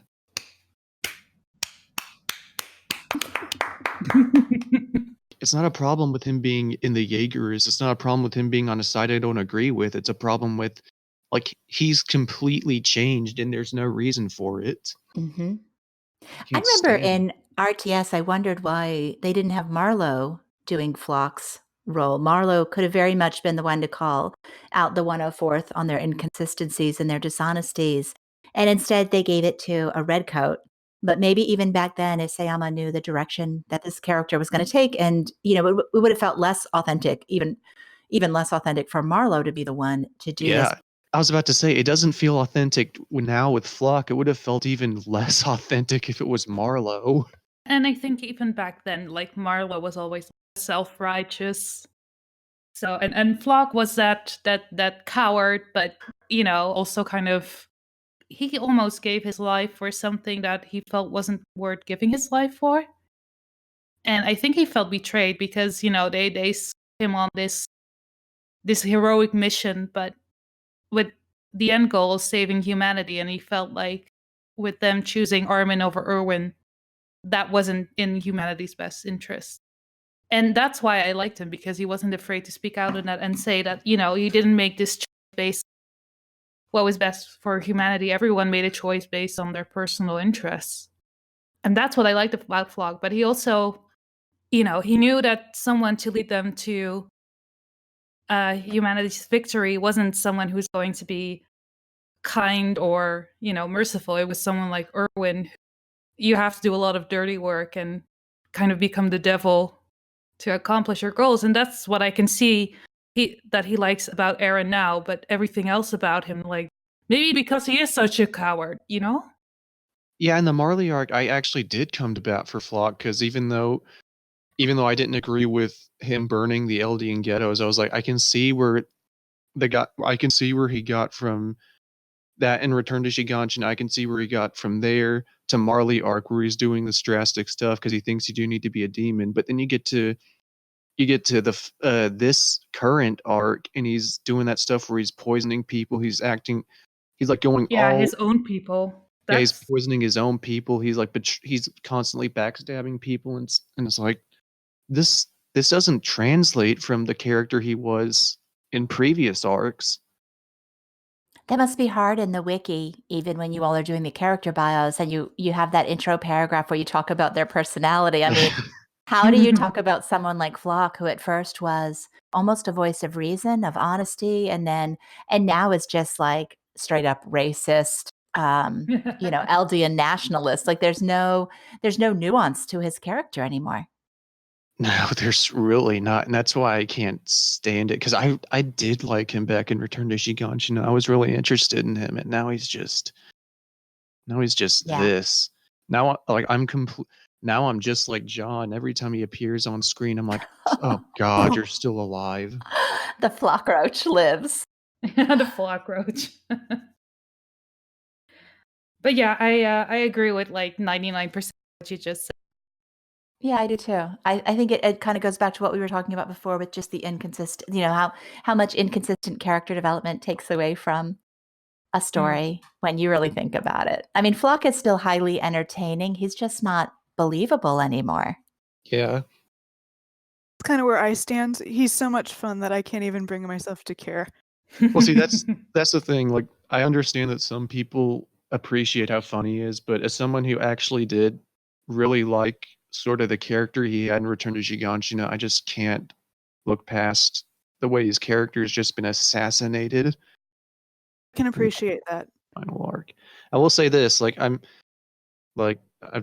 said earlier, like I appreciate that Connie had the beginning of an arc, but it sort of went off the rails, so now I don't really care about Connie. I still like Connie more than Floch. Yay. Take that as a triumph. Lady Mo is the victor. Connie's story arc just sort of got sidetracked and put aside. Floch's character actually got destroyed and turned inside out. I hope Isayama's next interview is with you, Neetaku. Mm-hmm. What would be your like number one question you would want to ask? Like no joke, I'd probably just bring like just a bunch of pictures of background characters and ask them what their names were. Just to complete the wiki. Yeah. Seriously, like there's something to be said there. Like you all should get 3 hours with him just to sit down and go through like, I need this birthday, I need this height, I need this weight. Like forget plot. Let's just find out Lady Tyber's first name. Oh yeah, that's a big one. Yeah. Man, I would love that too. And I tell him right off the bat, like, what's her name? And you better not say some dumb shit like Willow. That would be awesome. Okay, so again, we intended to have podcasts be short, and it's very difficult to do when there's 45 pages to discuss. But there were 2 more asks that we got that I wanted to consider in our chapter discussion, and one was from Honey Lemon, the other one from Monica So. But both of them mentioned the scene that we see where Eren is dealing with his friends. Honey Lemon we see that scene. I'll just read it. We see that scene with Eren again, saying that his friends are more important to him than anyone else. Do you believe that Eren wants to stress out that he'll lose them all by protecting them? Sasha is already gone. I see death flags over Connie. The other one from Monica So, if Eren cared about his friends, he would stop the Titans or at least direct them elsewhere. So I think the commonality of both of these questions is that we've all taken for granted that Eren cares for his friends more than anything else in the world. But is that still the case? I know that doesn't answer each of these questions, but we asked that on the poll, do you agree with Jean that Eren is doing everything to protect his friends? And it seems like that's one of those points that we had taken for granted, but that the most of the fandom is pulling away from that a little bit. So let's see. Do you agree with Jean's conclusion that Eren is doing what he's doing to protect those he loves? The yeses are at 42% right now. So most people have said yes, but it's become bigger than his friends. I mean, his friends don't want this. His friends do benefit from this. And I agree that that was his initial motivation, but it seems like it's gone way beyond his friends at this point. I mean, have we taken it for granted? I feel like it's always been a point of contention in discussion whether or not that was true. No, I feel like everything Eren has done, it has always been out of the selfish desire to protect the people closest to him. I agree with you, but as far I've heard varying opinions on the topic. So what are the counter arguments then? Mainly that he wants to destroy all his enemies and that he wants the Eldian race to be protected more so than his friends. I mean, maybe even thought that him telling Mikasa that he hates her was honest, which I obviously don't believe, but I've seen that. I feel like he's put his friends in harm's way one too many times for them to be his sole concern. I mean, we saw that in the attack on Liberia. I mean, any of them could have been killed in that attack. This clearly wasn't about them. They were soldiers coming to an enemy land to retrieve him using a plan, of their own determination and making that very easily could have gone badly. So I've always felt like it was freedom more than friends, that it's more the concept of freedom. I do think he cares about his friends. But that does beg the question of why he did nothing about those Titans, and whether that's a side point or whether that has some thematic importance or is plot relevant moving forward. You did put that one line in the poll saying, could he? And a fair amount of people have said he's not doing it because he literally can't. What do you think? I think that would be interesting. There is that line from Lelania as why is Zeke not controlling the Titans? Obviously, it means Zeke's not controlling the Titans because he's down for the count. But you would think that Eren would be able to have that ability. If only Zeke can control those Titans, then it would be out of Eren's hands. Right. I mean, they're all dead now anyway, so it hardly matters. But it was interesting that was brought up. Why, if Eren cared about his friends, why didn't he take care of those mindless Titans? How did you answer that one, Neetaku? I don't remember how I answered that one, but for questions like that, I really haven't given it too much thought at this point, because I'm almost sure that Isayama's gonna pull some sort of weird plot twist out that's gonna shake everything up. So I haven't been trying to make a call on that. I will say now that when you ask the question of why Eren puts his friends in danger now, the fun thing about his Titan's future seeing ability now is anyone can argue he always knew that's how it had to happen, so he didn't have a choice. That's where we're at now. I don't like his Titan's power at all, by the way. No, I agree. I mean, he didn't foresee Sasha's death. There's no way he foresaw Sasha's death. But I have heard that argument that the scenery is Armin and Mikasa and the rest of them being happy. That's the scenery that he knows he's going to achieve. But I can't imagine having that level of confidence that that's a guarantee. Yeah, I hate that ability too. I hate that ability. Well, that's a good point, Neetaku, because at first I was going to say, well, maybe he just has confidence in his friend's abilities. But yeah, you could argue like he's already seen parts of the future. But, Isayama put that flashback in this chapter for a reason. Like, you guys are what's most important to me, when they were at the end of the railroad building session. And then, of course, I think of Sasha, because he lost mental when he heard about Sasha's death. He is trying to protect everyone closest to him. Has he lost sight of that goal a little bit, and maybe he's focusing too much on how to accomplish that? Maybe. Destroying their enemies a means to an end. I don't think it's a goal in itself. An interesting thing off of that point, Isayama, going back to he originally said the ending was going to be somewhat like The Mist. And spoilers if you haven't seen that, but if you go to the ending of The Mist, it was everybody that the main character was close to is dead because of something he did, and then it was all for nothing at the end. So but he did it thinking he was protecting them, right? Yes, he did it thinking he was protecting them. Isn't it crazy that we're so close to this and I have no idea where this story's going? You don't? I mean, I do, but I don't. Like the specifics, like Connie. I have no idea. Connie, none. And I stand by what I said last month, that we're never going to get thought bubbles above his head explaining why he's doing everything he's doing. It's going to be left up to our interpretation. I mean, I feel like it's been explained as well as it could be. Like I said, I felt, I think I commented this to someone on last month's podcast. Like, I felt like Isayama kept us in the dark to to keep us guessing about what would happen, but now it's all been laid out for us, basically. Well, people can read between the lines how they want. Yeah. That makes me curious. Neetaku, you've talked a lot about your disappointment in some of the character development and where it's going.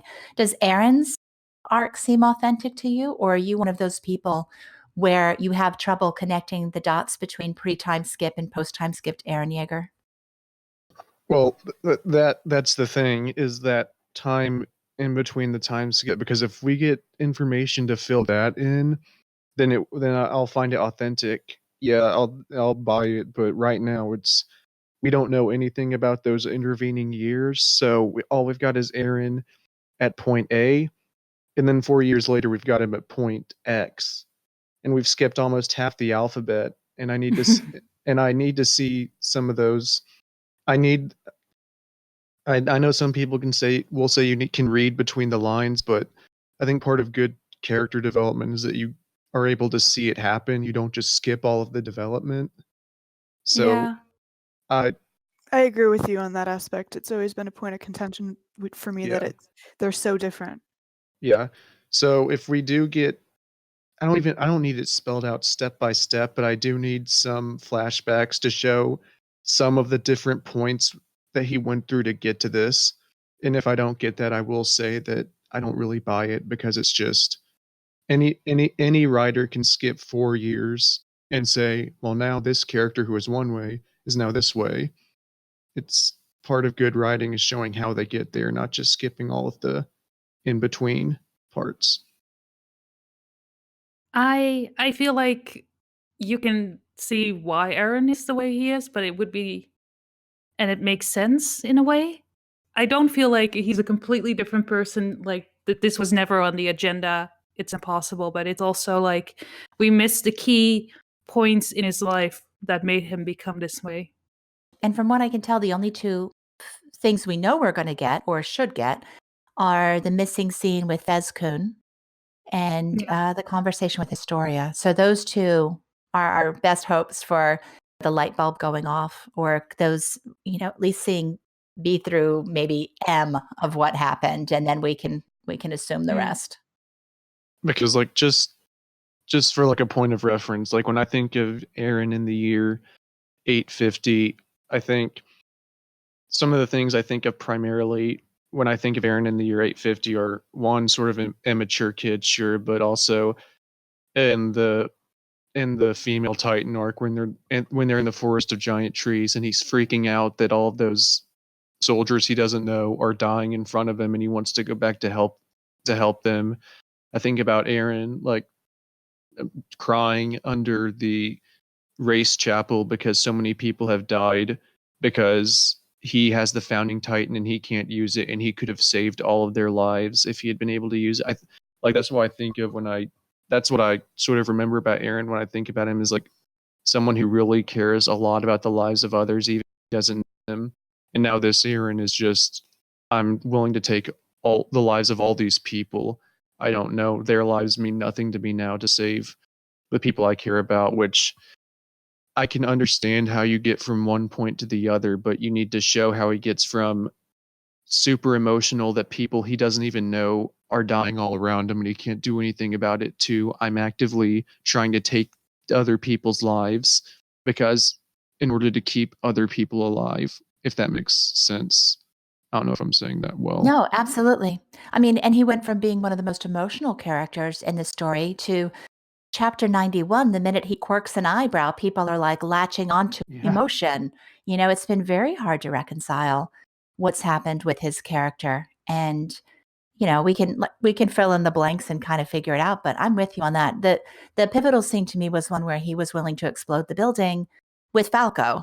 And I need to know how people have said, well, he knew Reiner would protect him. I don't think so. Like, that was a big deal to me. That's kind of the epitome of Eren 2.0. And the lack of, this is a side point, but the funny thing to me is that he was never a stupid character, but he was never the plan maker. And post-time skip now, people are giving him so much credit for being like Mr. Genius, Mr. 4D chess master, Yeah, which that's does not reconcile with the Eren that I knew. The Eren that I knew took action before he thought it through. And I still see that. I still see Eren as, even this new Eren, as being somebody who's not really thinking this through. He's basically, punching his way like he always did to reach a goal without putting a lot of thought into. I just can't imagine he's become somebody who sits and thinks and contemplates before acting. That's the one thing where I would kind of appreciate his Titan's new power, is if the reason he seems like he's planning all of this out is just because he can see the future, and that's what's allowing him to make all of these moves. But you'd still hate that. No, I don't like the power at all, but that's the one that would be the one aspect of it I would like, is if it explains his ability to strategize so well. Now is saying he's able to see the future, so he's able to make the right moves whenever he needs to. Just to drive home that point, I know you should take the character guidebooks with a grain of salt, but if I remember correctly, his wit score was at like 3, which is level with Connie. Yeah, 3 out of 10. 2.5. Wasn't it? I thought it was less than 3. I don't know, I'd have to look it up, but it was down there. It was like exactly the same as Connie's, who is renowned for being an idiot. Interesting. This is not the way I thought the chapter discussion would go, but I actually really enjoyed looking at Floch and Eren and Connie from a storytelling perspective, and not just what they did in this chapter. I really enjoyed that. My audio just cut out again, but I agree. So I think that concludes our chapter discussion. We didn't give the shout out to Shadis, which I think Neetaku, you need to be our. I think Shadis is my Connie character that I've always loved and defended, and so this was great for me. Who do you guys think should take the leadership of the Survey Corps at this point? Shadis. Shadis, Hanji? Shadis the Shadis. I don't know if he would want the job, but I would love to see him in that role. I was telling somebody else, I always saw Pix as sort of like the General Grumman, like Fullmetal Alchemist General Grumman, the character that survives to the end and helps to set up the new world. But if that's Shadis now, I'd be okay with that. If there is such a character to make it to the end and pick up the pieces, I wouldn't mind Shadis being the last old man standing. So obviously the big news of the chapter was it ended with Annie, and we did get a lot of asks about her, but I thought it would make sense. We have nothing to go on, that we tackle those after the break in the Q&A. So thanks for listening to our chapter discussion, and we'll be right back with our Q&A.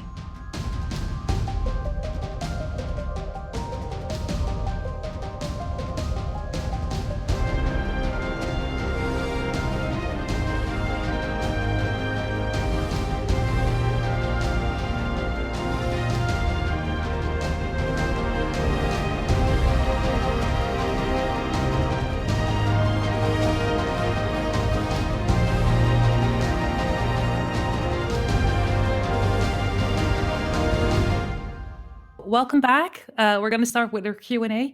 We got a lot of questions this time, so I won't get to all of them. But thank you for everyone who wrote one in.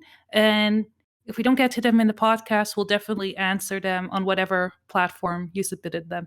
Most of our asks obviously were about Annie. That was the big news. So this is all speculation from our guests, but FireLordSiCA asked, do you think the Annie reveal was just to tie up her story finally, or do you feel that she has some bigger role to play? I've heard some people say that it was done to show that the founding Titan can truly destroy all hardening, while also tying up her story. I've heard others say she's going to have a presence moving forward based off her ties to Eren and Armin. I like her character, so I'm happy she's back. I'm just not sure how she fits in the story based off where it is.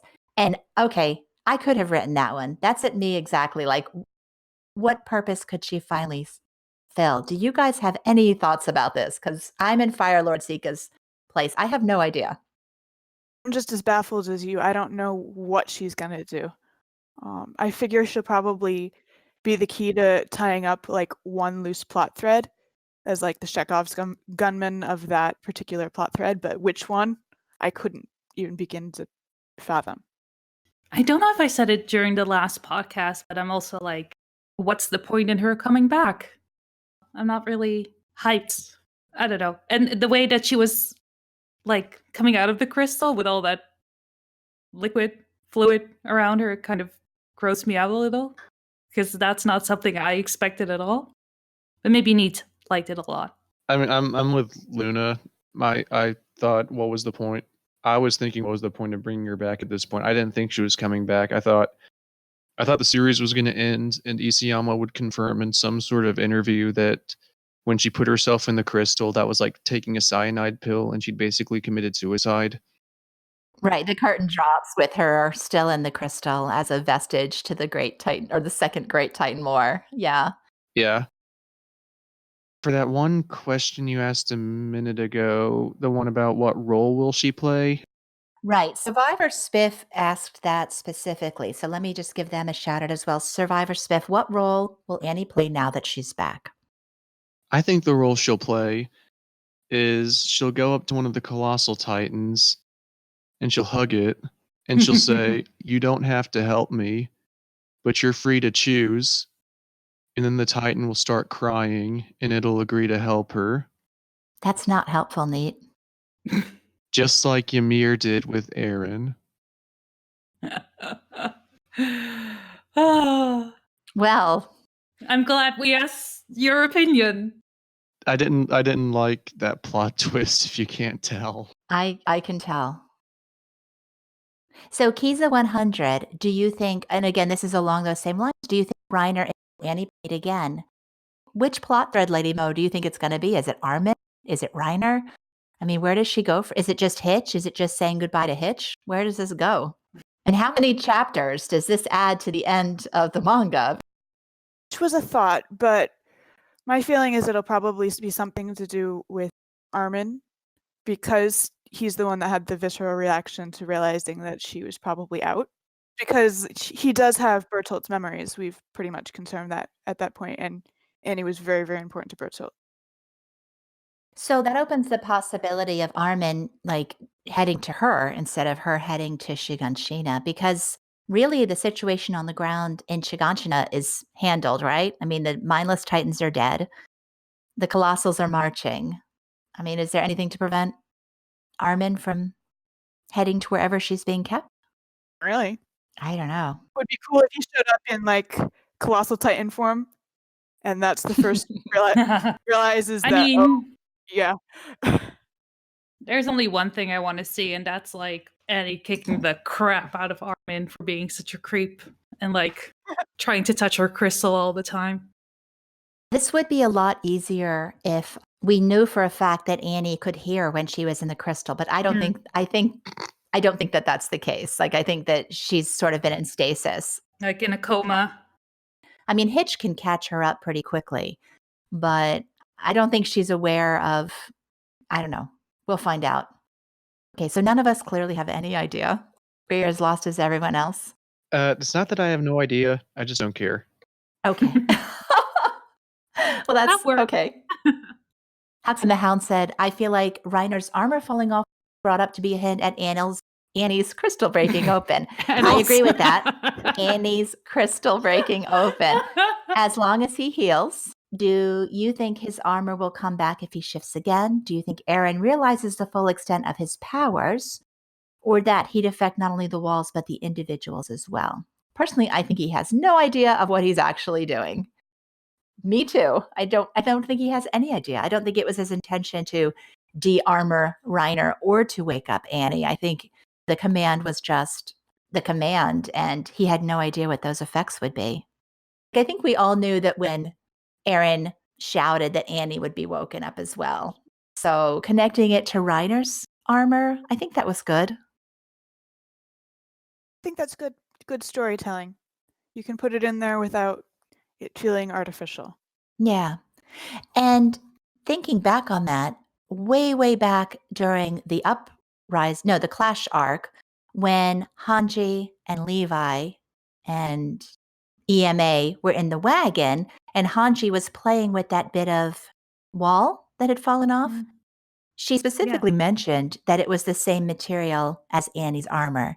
So I feel like, even there was a clue that way back in chapter, whatever that was, that it's the same substance. It's all going to be handled the same way. And Eren was listening to that conversation. So, who knows? Do you think he was paying attention to that, though, at that No. time? No. Or doesn't care about that at this point in time? I don't know. Yeah, I agree that I don't think he expected this to happen or is counting on this to happen. But yeah, I think Reiner should be able to shift back into his armor titan.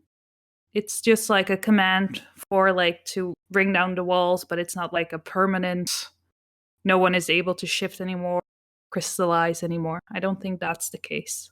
Things can be formed again. So I think he can still shift. In that interview with Demetrius Johnson that came out today, he did mention they were specifically talking about intelligent Titan battles and the use of MMA. And that interview happened during chapter 123 timeframe. So it's very, very recent. And Isayama did mention more battles coming up that might utilize some of the moves, even that Demetrius Johnson does. I forget what it was called, but something like a something jump thing with the arm. So I feel like Demetrius Johnson was really cute, by the way. Like, I have no interest in MMA, but he makes me want to check it out. But if we go by that, I went through chapter 124 after I watched it to see if there were any Titans that looked like Demetrius Johnson or if the particular move that was being described was being used. And that's a big no on both of those. So I think that that's a hint that our Titan shifters can transform, because I feel like that was a hint that we have more Titan shifter battles coming.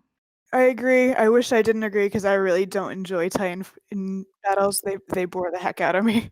I think he said in the interview specifically that he would include Demetrius's moves if he got the opportunity to draw another Titan fight. So it seemed a bit more ambiguous to me as to whether or not there would be more fights. I may be misremembering the quote though, but it seemed to me like he said he would include it if he did more Titan fights, not when he did more Titan fights. Okay, maybe. We'll go back and listen to that again and see. But I knew it wasn't a guarantee that he was going to include the move, but I did think it was a guarantee that there would be more intelligent Titan battles, like MMA styled, which, of course, only the shifters can do those moves. So I'll listen back and see. And the other big question was about Zeke this chapter. And I'm in the camp of people that all I wanted this chapter, a Zeke update, which is shocking because I hate Zeke, but he's another one of those characters. I have no idea where he's going from here. And so I think I am not alone in being curious about that. Let's see. FireLordSiCA, another part of his ask, where do you think Zeke is in all of this? He's obviously out of the paths realm if Eren is. Do you think he still has a role to play, or has he been crushed under the rubble somewhere? He's my least favorite character, but I'm curious to see how he's factored back into the story given everything that's happened. And Monica, so what do you think happened to Zeke? Is he alive? Is he close to Eren? And then we have another ask from Hiryugan. It's kind of a lengthy one. What do you think about the possibility of Zeke being the hero of Marley? So do you guys have any thoughts about where Zeke is right now? Where he'll go moving forward? Well, first of all, FireLordSiCA, you misspelled Zeke's name when you said he's your favorite character. The correct answer was Floch. Connie would have also been acceptable, but I thought Moses was the only correct answer. No, this is least favorite. Oh, least favorite. Sorry. So you messed up. Should have said Floch. I understand if you had said Connie, but it's Floch. I just said I understood it. It's not that it was correct. Yeah, Zeke is my least favorite character too, which makes it completely insane that he's the one I want to know about at this point in the story. What's he gonna do? No. Your least favorite character's Floch. It's close. It's close. But does anybody have any ideas where Zeke is going in this, or what? I mean, I think we asked last month in the poll, and a few percentage of people thought that he would still try to save his brother. Is he going to team up with the Survey Corps? Is he just going to lie face down in the sand? Any predictions? I'm going to be completely honest with you. I think his plotline is almost done. I don't know how much you can actually use him in the story. I think he'll get a final send off, maybe with Magath and Peak, but anything big, I think, is already dealt with at this point. Yeah, I'm not really counting on him to do much at this point. And to be frank, I'm kind of over him. Like, yeah, there are more interesting things going on right now. Yeah. I think I said this on a previous podcast. I think Zeke's one of the most disappointing characters in the series because it's sort of the same deal with Connie for me, actually. I really like... With Connie, I was interested in how he started out. I really liked Zeke, the way he started out and Return to Shiganshina and Clash and all that stuff. I thought there was a lot of good setup there, and I feel like none of the payoff has been that good. So I think it's safe to say I'm not going to miss him if he's taken his exit from the series at this point. I mean, his big plot points were getting that daddy issue resolved, which happened, right? That's done. He now knows that his worldview was gone. Trying to save his brother, that's a lost cause. Hiryugan,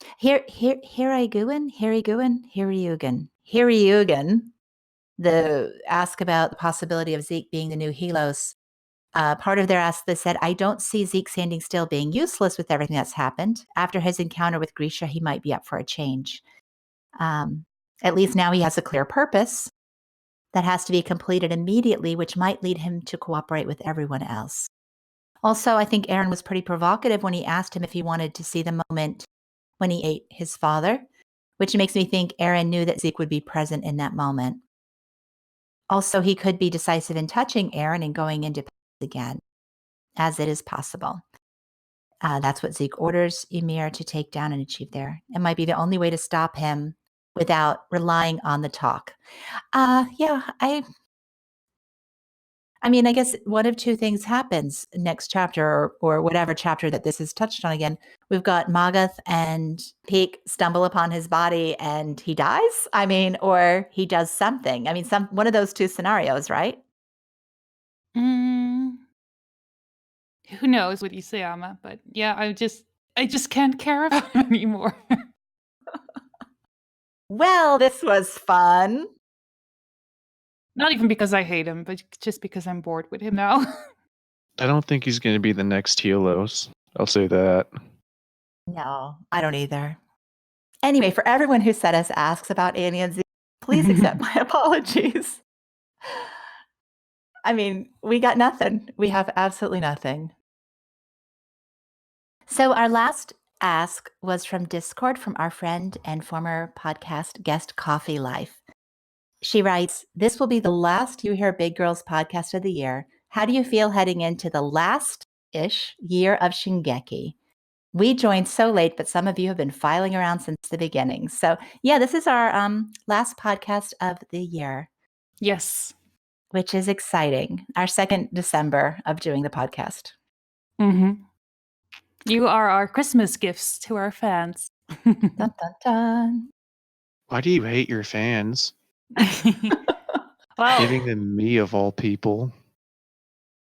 Who knows? Well, we gave them Lady Mo. You just joined. Yeah, that's true. And we can still edit you out, I guess. We could. But I think, how do you feel heading into the last year of Shingeki? Isayama's going to go spa. I'm making my plans too, like what I'm going to do when this series ends. I'm ready.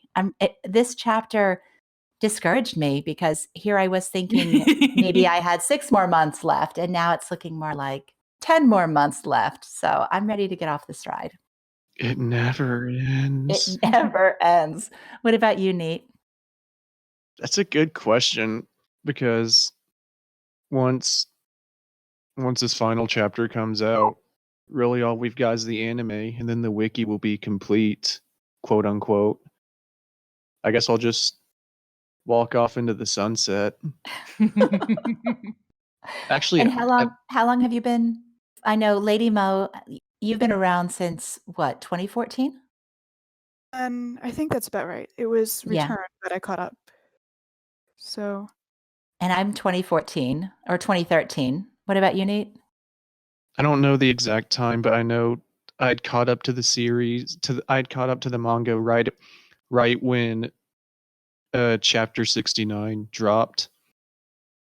Good old That would have Kenny. been, Good old yeah. Kenny death chapter. Best chapter in the series. Not because he died, just because it's so well written. Kenny's great. Yes. Kenny is the character that every other villain just pales against. Nobody can touch Kenny. Yeah, but Isayama peaked early with villains. yeah, it's hard to. Kenny really outclasses Zeke, Mm-hmm. which is such a disappointment because Zeke started out so promising. And Floch. Well, part of the problem with Floch is that he is the villain now, and it doesn't work with his character. So he was kind of screwed from the beginning.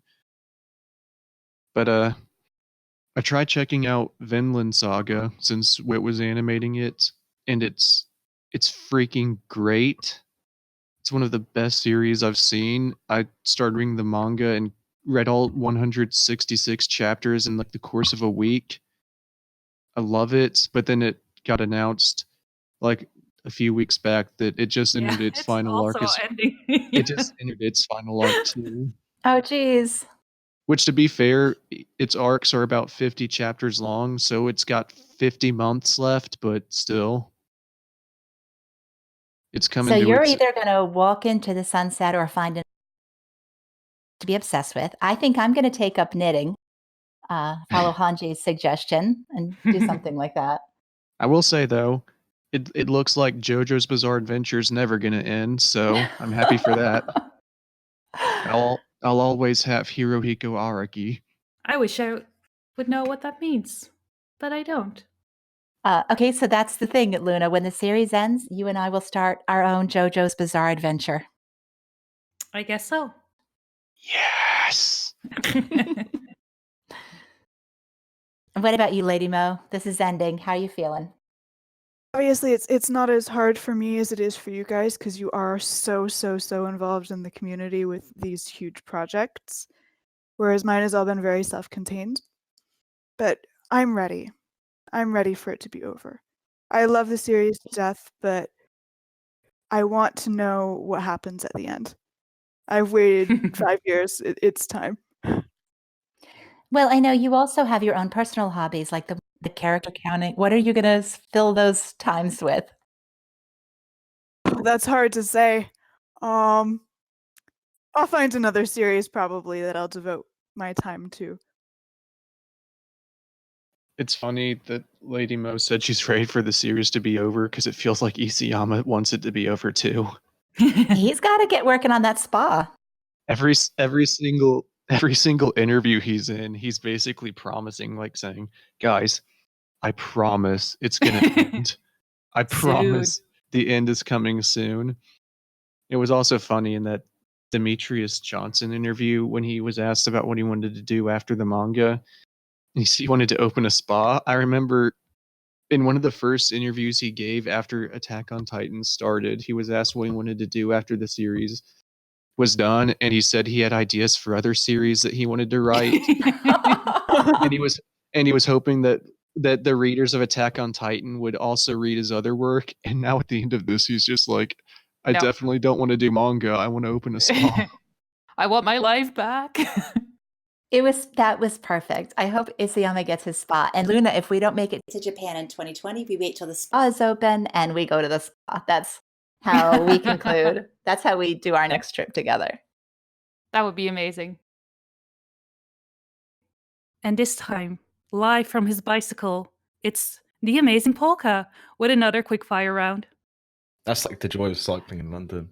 I know you always sort of, in the privacy of our podcast server, give us sort of the play-by-play of what kind of conditions the quickfire round was written under, whether you're biking or drunk or like last-minute chaos. Is there any story behind this one or no? I was doing it listening to the 2010s music, because it's the end of the decade, isn't it? It is. Yep. So that's it. All right. So our order, I think, should be Lady Mo, Neet, Luna, me, and then Polkka. Sounds good. Let's go. Reiner or Eren? I like Reiner a lot better. I feel like he's a little better developed. Reiner. Reiner. Reiner. Don't you dare, Polkka. Don't you dare. Eren. Later. You guys are gonna love this one. Shadis or Owen?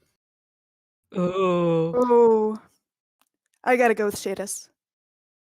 What? I think I just have to go.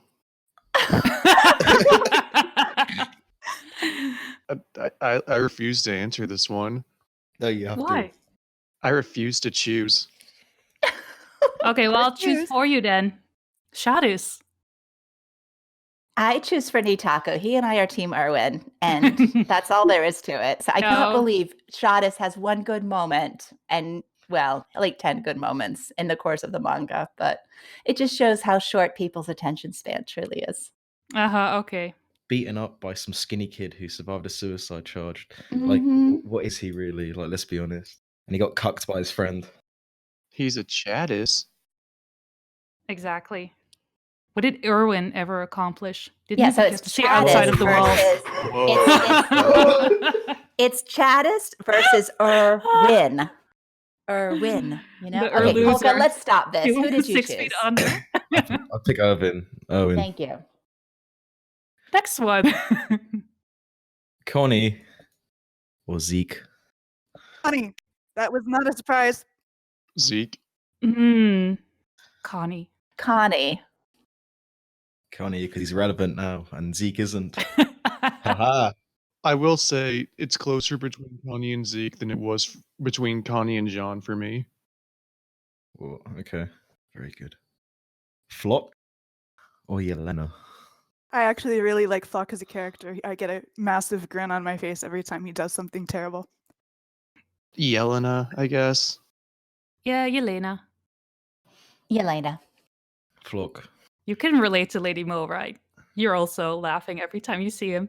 Oh, that smug face he pulls in the chapter when Jean sounds so disappointed he's still alive.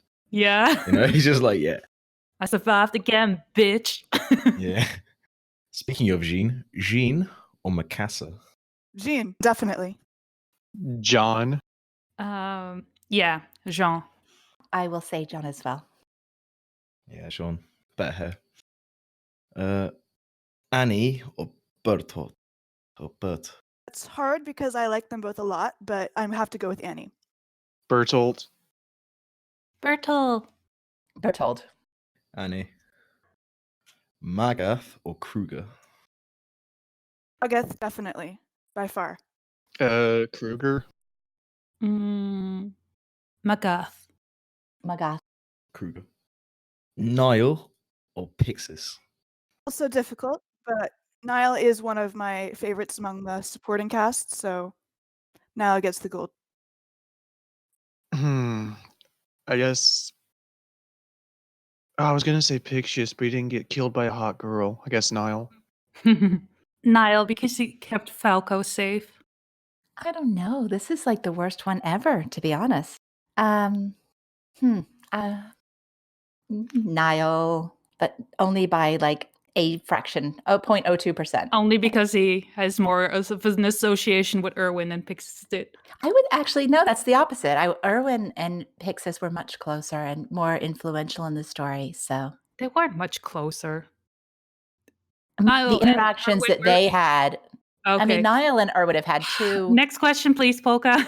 No, Don't question just- my no, knowledge of just- Erwin's contacts in this manga. I can assure you, I know who was more important. Mm-hmm. Can we just go back to what Neetaku said, saying that if he wasn't killed by a hot girl, are you implying that Niall was killed by a hot girl? Nah. The heck, Neet? I don't have anything to say. It's probably best Well, not to say anything to that one. Chris Hansen will say everything that needs to be said. Yeah. Well, for my answer, it's the choice between a loving family or copious amounts of alcohol, so I have to go for Pixis. Don't be sleeping on copious amounts of alcohol. Yeah. Drink water before you go to bed if you do that. A little bit of advice there. You're too young to give that advice, Polkka. Hanji and Levi versus Historia. That's sort of like the scenario of who you want to see. Oh, of who we want to see next? Yeah. I'll go with Hanji and Levi. Historia. Let's destroy that Eren father theory already. Historia, because I want to know what she has left to offer to the story, and I don't think Hanji and Levi have a lot left to offer. I don't find their point of view interesting at this point. Well, I don't agree with you 100%, but I agree with you about 50%. I would much rather know what's happening with Historia. Yeah. I want to see Hanji and Levi just so we see that Levi dies. Yeah, boy. I want to see that fandom meltdown, boys. Yeah, boy. 112 2.0. Gabi versus Sasha. The big sister in big quotation marks. Sasha. Gabi. Gabi gang, Gabi gang, Gabi gang, Gabi gang. Yeah, Gabi, 100% Gabi. I think we all know who's superior. Who killed who? Gabi. Oh. Yeah, boy. Shots fired. Colt or Niccolo? Ooh. Oh, no, this is not a hard choice. Don't you even dare. I like them both. But No, you cannot Okay, go ahead. I won't say I anything. like Colt, But but they're both good characters. I'm also the one So who likes who is Floch, it? though, so I said Colt. I like Colt. okay, cool. Neat. This isn't really a choice. It's Niccolo. Oh, go to hell. Oh. Colt, of course, the only option. And legitimately Niccolo. Colt. This is what you get as a sibling. You understand Colt more than you understand Oh. Niccolo. Yeah, this is the story where Mom Taku is not the oldest sibling all over again. I thought we Doesn't get it. We Sure, established that parental that was not a that's not necessarily like the metric of Colt's favorability. They're both great characters, but I just really like where Niccolo's gone with this story. I was the one who established that. I was the older sibling who broke the rule. Yeah, you're an anomaly. But you don't count, Nate. I told you that as well. Wasn't Runelai also an outlier? Yeah, I know. I think so. Alright. But the wiki people are like their own separate species. Yeah. I don't think they count. I'm destined to be a wiki person, I guess. Wiki Master Race. Mm-hmm. Yeah, we're gonna rumble you. Okay. Colt's a filthy drunk. Yeah, that's why I like him. Falco or Annie? Annie. Falco or who? Ooh. Annie. Ooh. The girl at the end of the chapter, you know? Falco. I mean, wasn't she also paired with Bertolt earlier? That's what confused me. Oh shit, yeah. Oh well. That's right. She can show up twice. Yeah. And she's still my choice here, too. So. Yeah. Falco. Falco. Captain Falcon. You're kind of running out of character pairing, so you have to sort of like do them twice. It's quite sad. I usually like to have a reason why they're paired, not just two random characters. We're running out of people. They're all Yeah. dying. We'll have to incarnate the QuickFire into something else. Yeah. Would you rather? Kiss, marry, kill. Wait, no. No, please don't. I think that's it. Oh, that's it? Wow. It's a short That was one. quick. If we Well, it was didn't quick, but you made go it off long. on tangents. Thank you, Polkka. Thanks. All right, bye. Bye. All right. Well, I think that concludes our podcast. Thank you all for listening. Thank you, Lady Mo and Neetaku, for joining us. Shadis the Shadis. Always a pleasure to be here. Glad you guys agreed to be our Christmas gifts or holiday gifts, whatever you celebrate.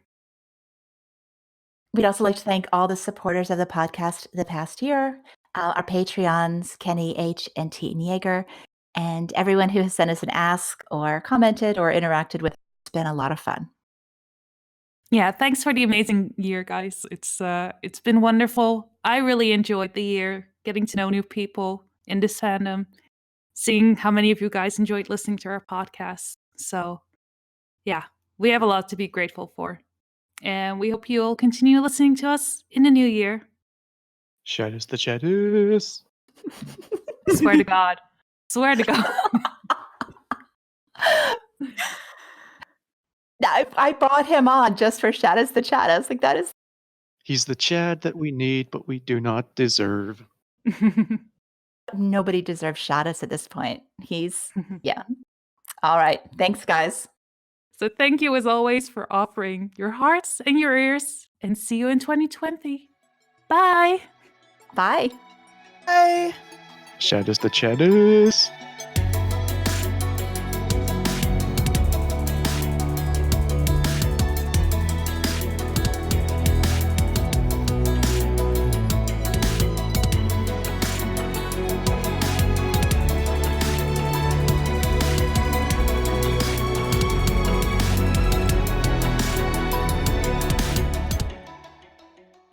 Shadis the Shadis. When will I not Well, that giggle works. at that? When will I not giggle at that? Like, when will that not be funny to me? Soon, I hope. Never, never. Neetaku, Shadis the Chattis. I'm just gonna like giggle uncontrollably every single time you say it from now until forever. Like that'll be the thing. Shadis. Also, I feel like Mom Taco is just saying Niccolo to spite me, because the other day No, she was like saying something different to me about Niccolo. I don't do that. No. Do you want to have this conversation now? Calm down. Let's move on. This People, chapter, please. this It's just a chapter, I quick really fire round. appreciated Niccolo. We don't take this far too seriously. Yeah, it's supposed to be fun and memes, but you're taking it way too seriously. Bye. You gotta Are stop. we not going to do buys? We have to do buys. Oh crap! I forgot. This is the Oh my first thing I God, forgot. Luna, this is your major contribution. Is everybody says I'm so bye at the sorry. end? See, everything. Oh, There's always something that goes wrong, right? right. Surrounded by amateurs. You are surrounded by amateurs. Somebody didn't read the poll document, and I know who. Because you made it while I was asleep Whatever. or watching Frozen 2. I don't know.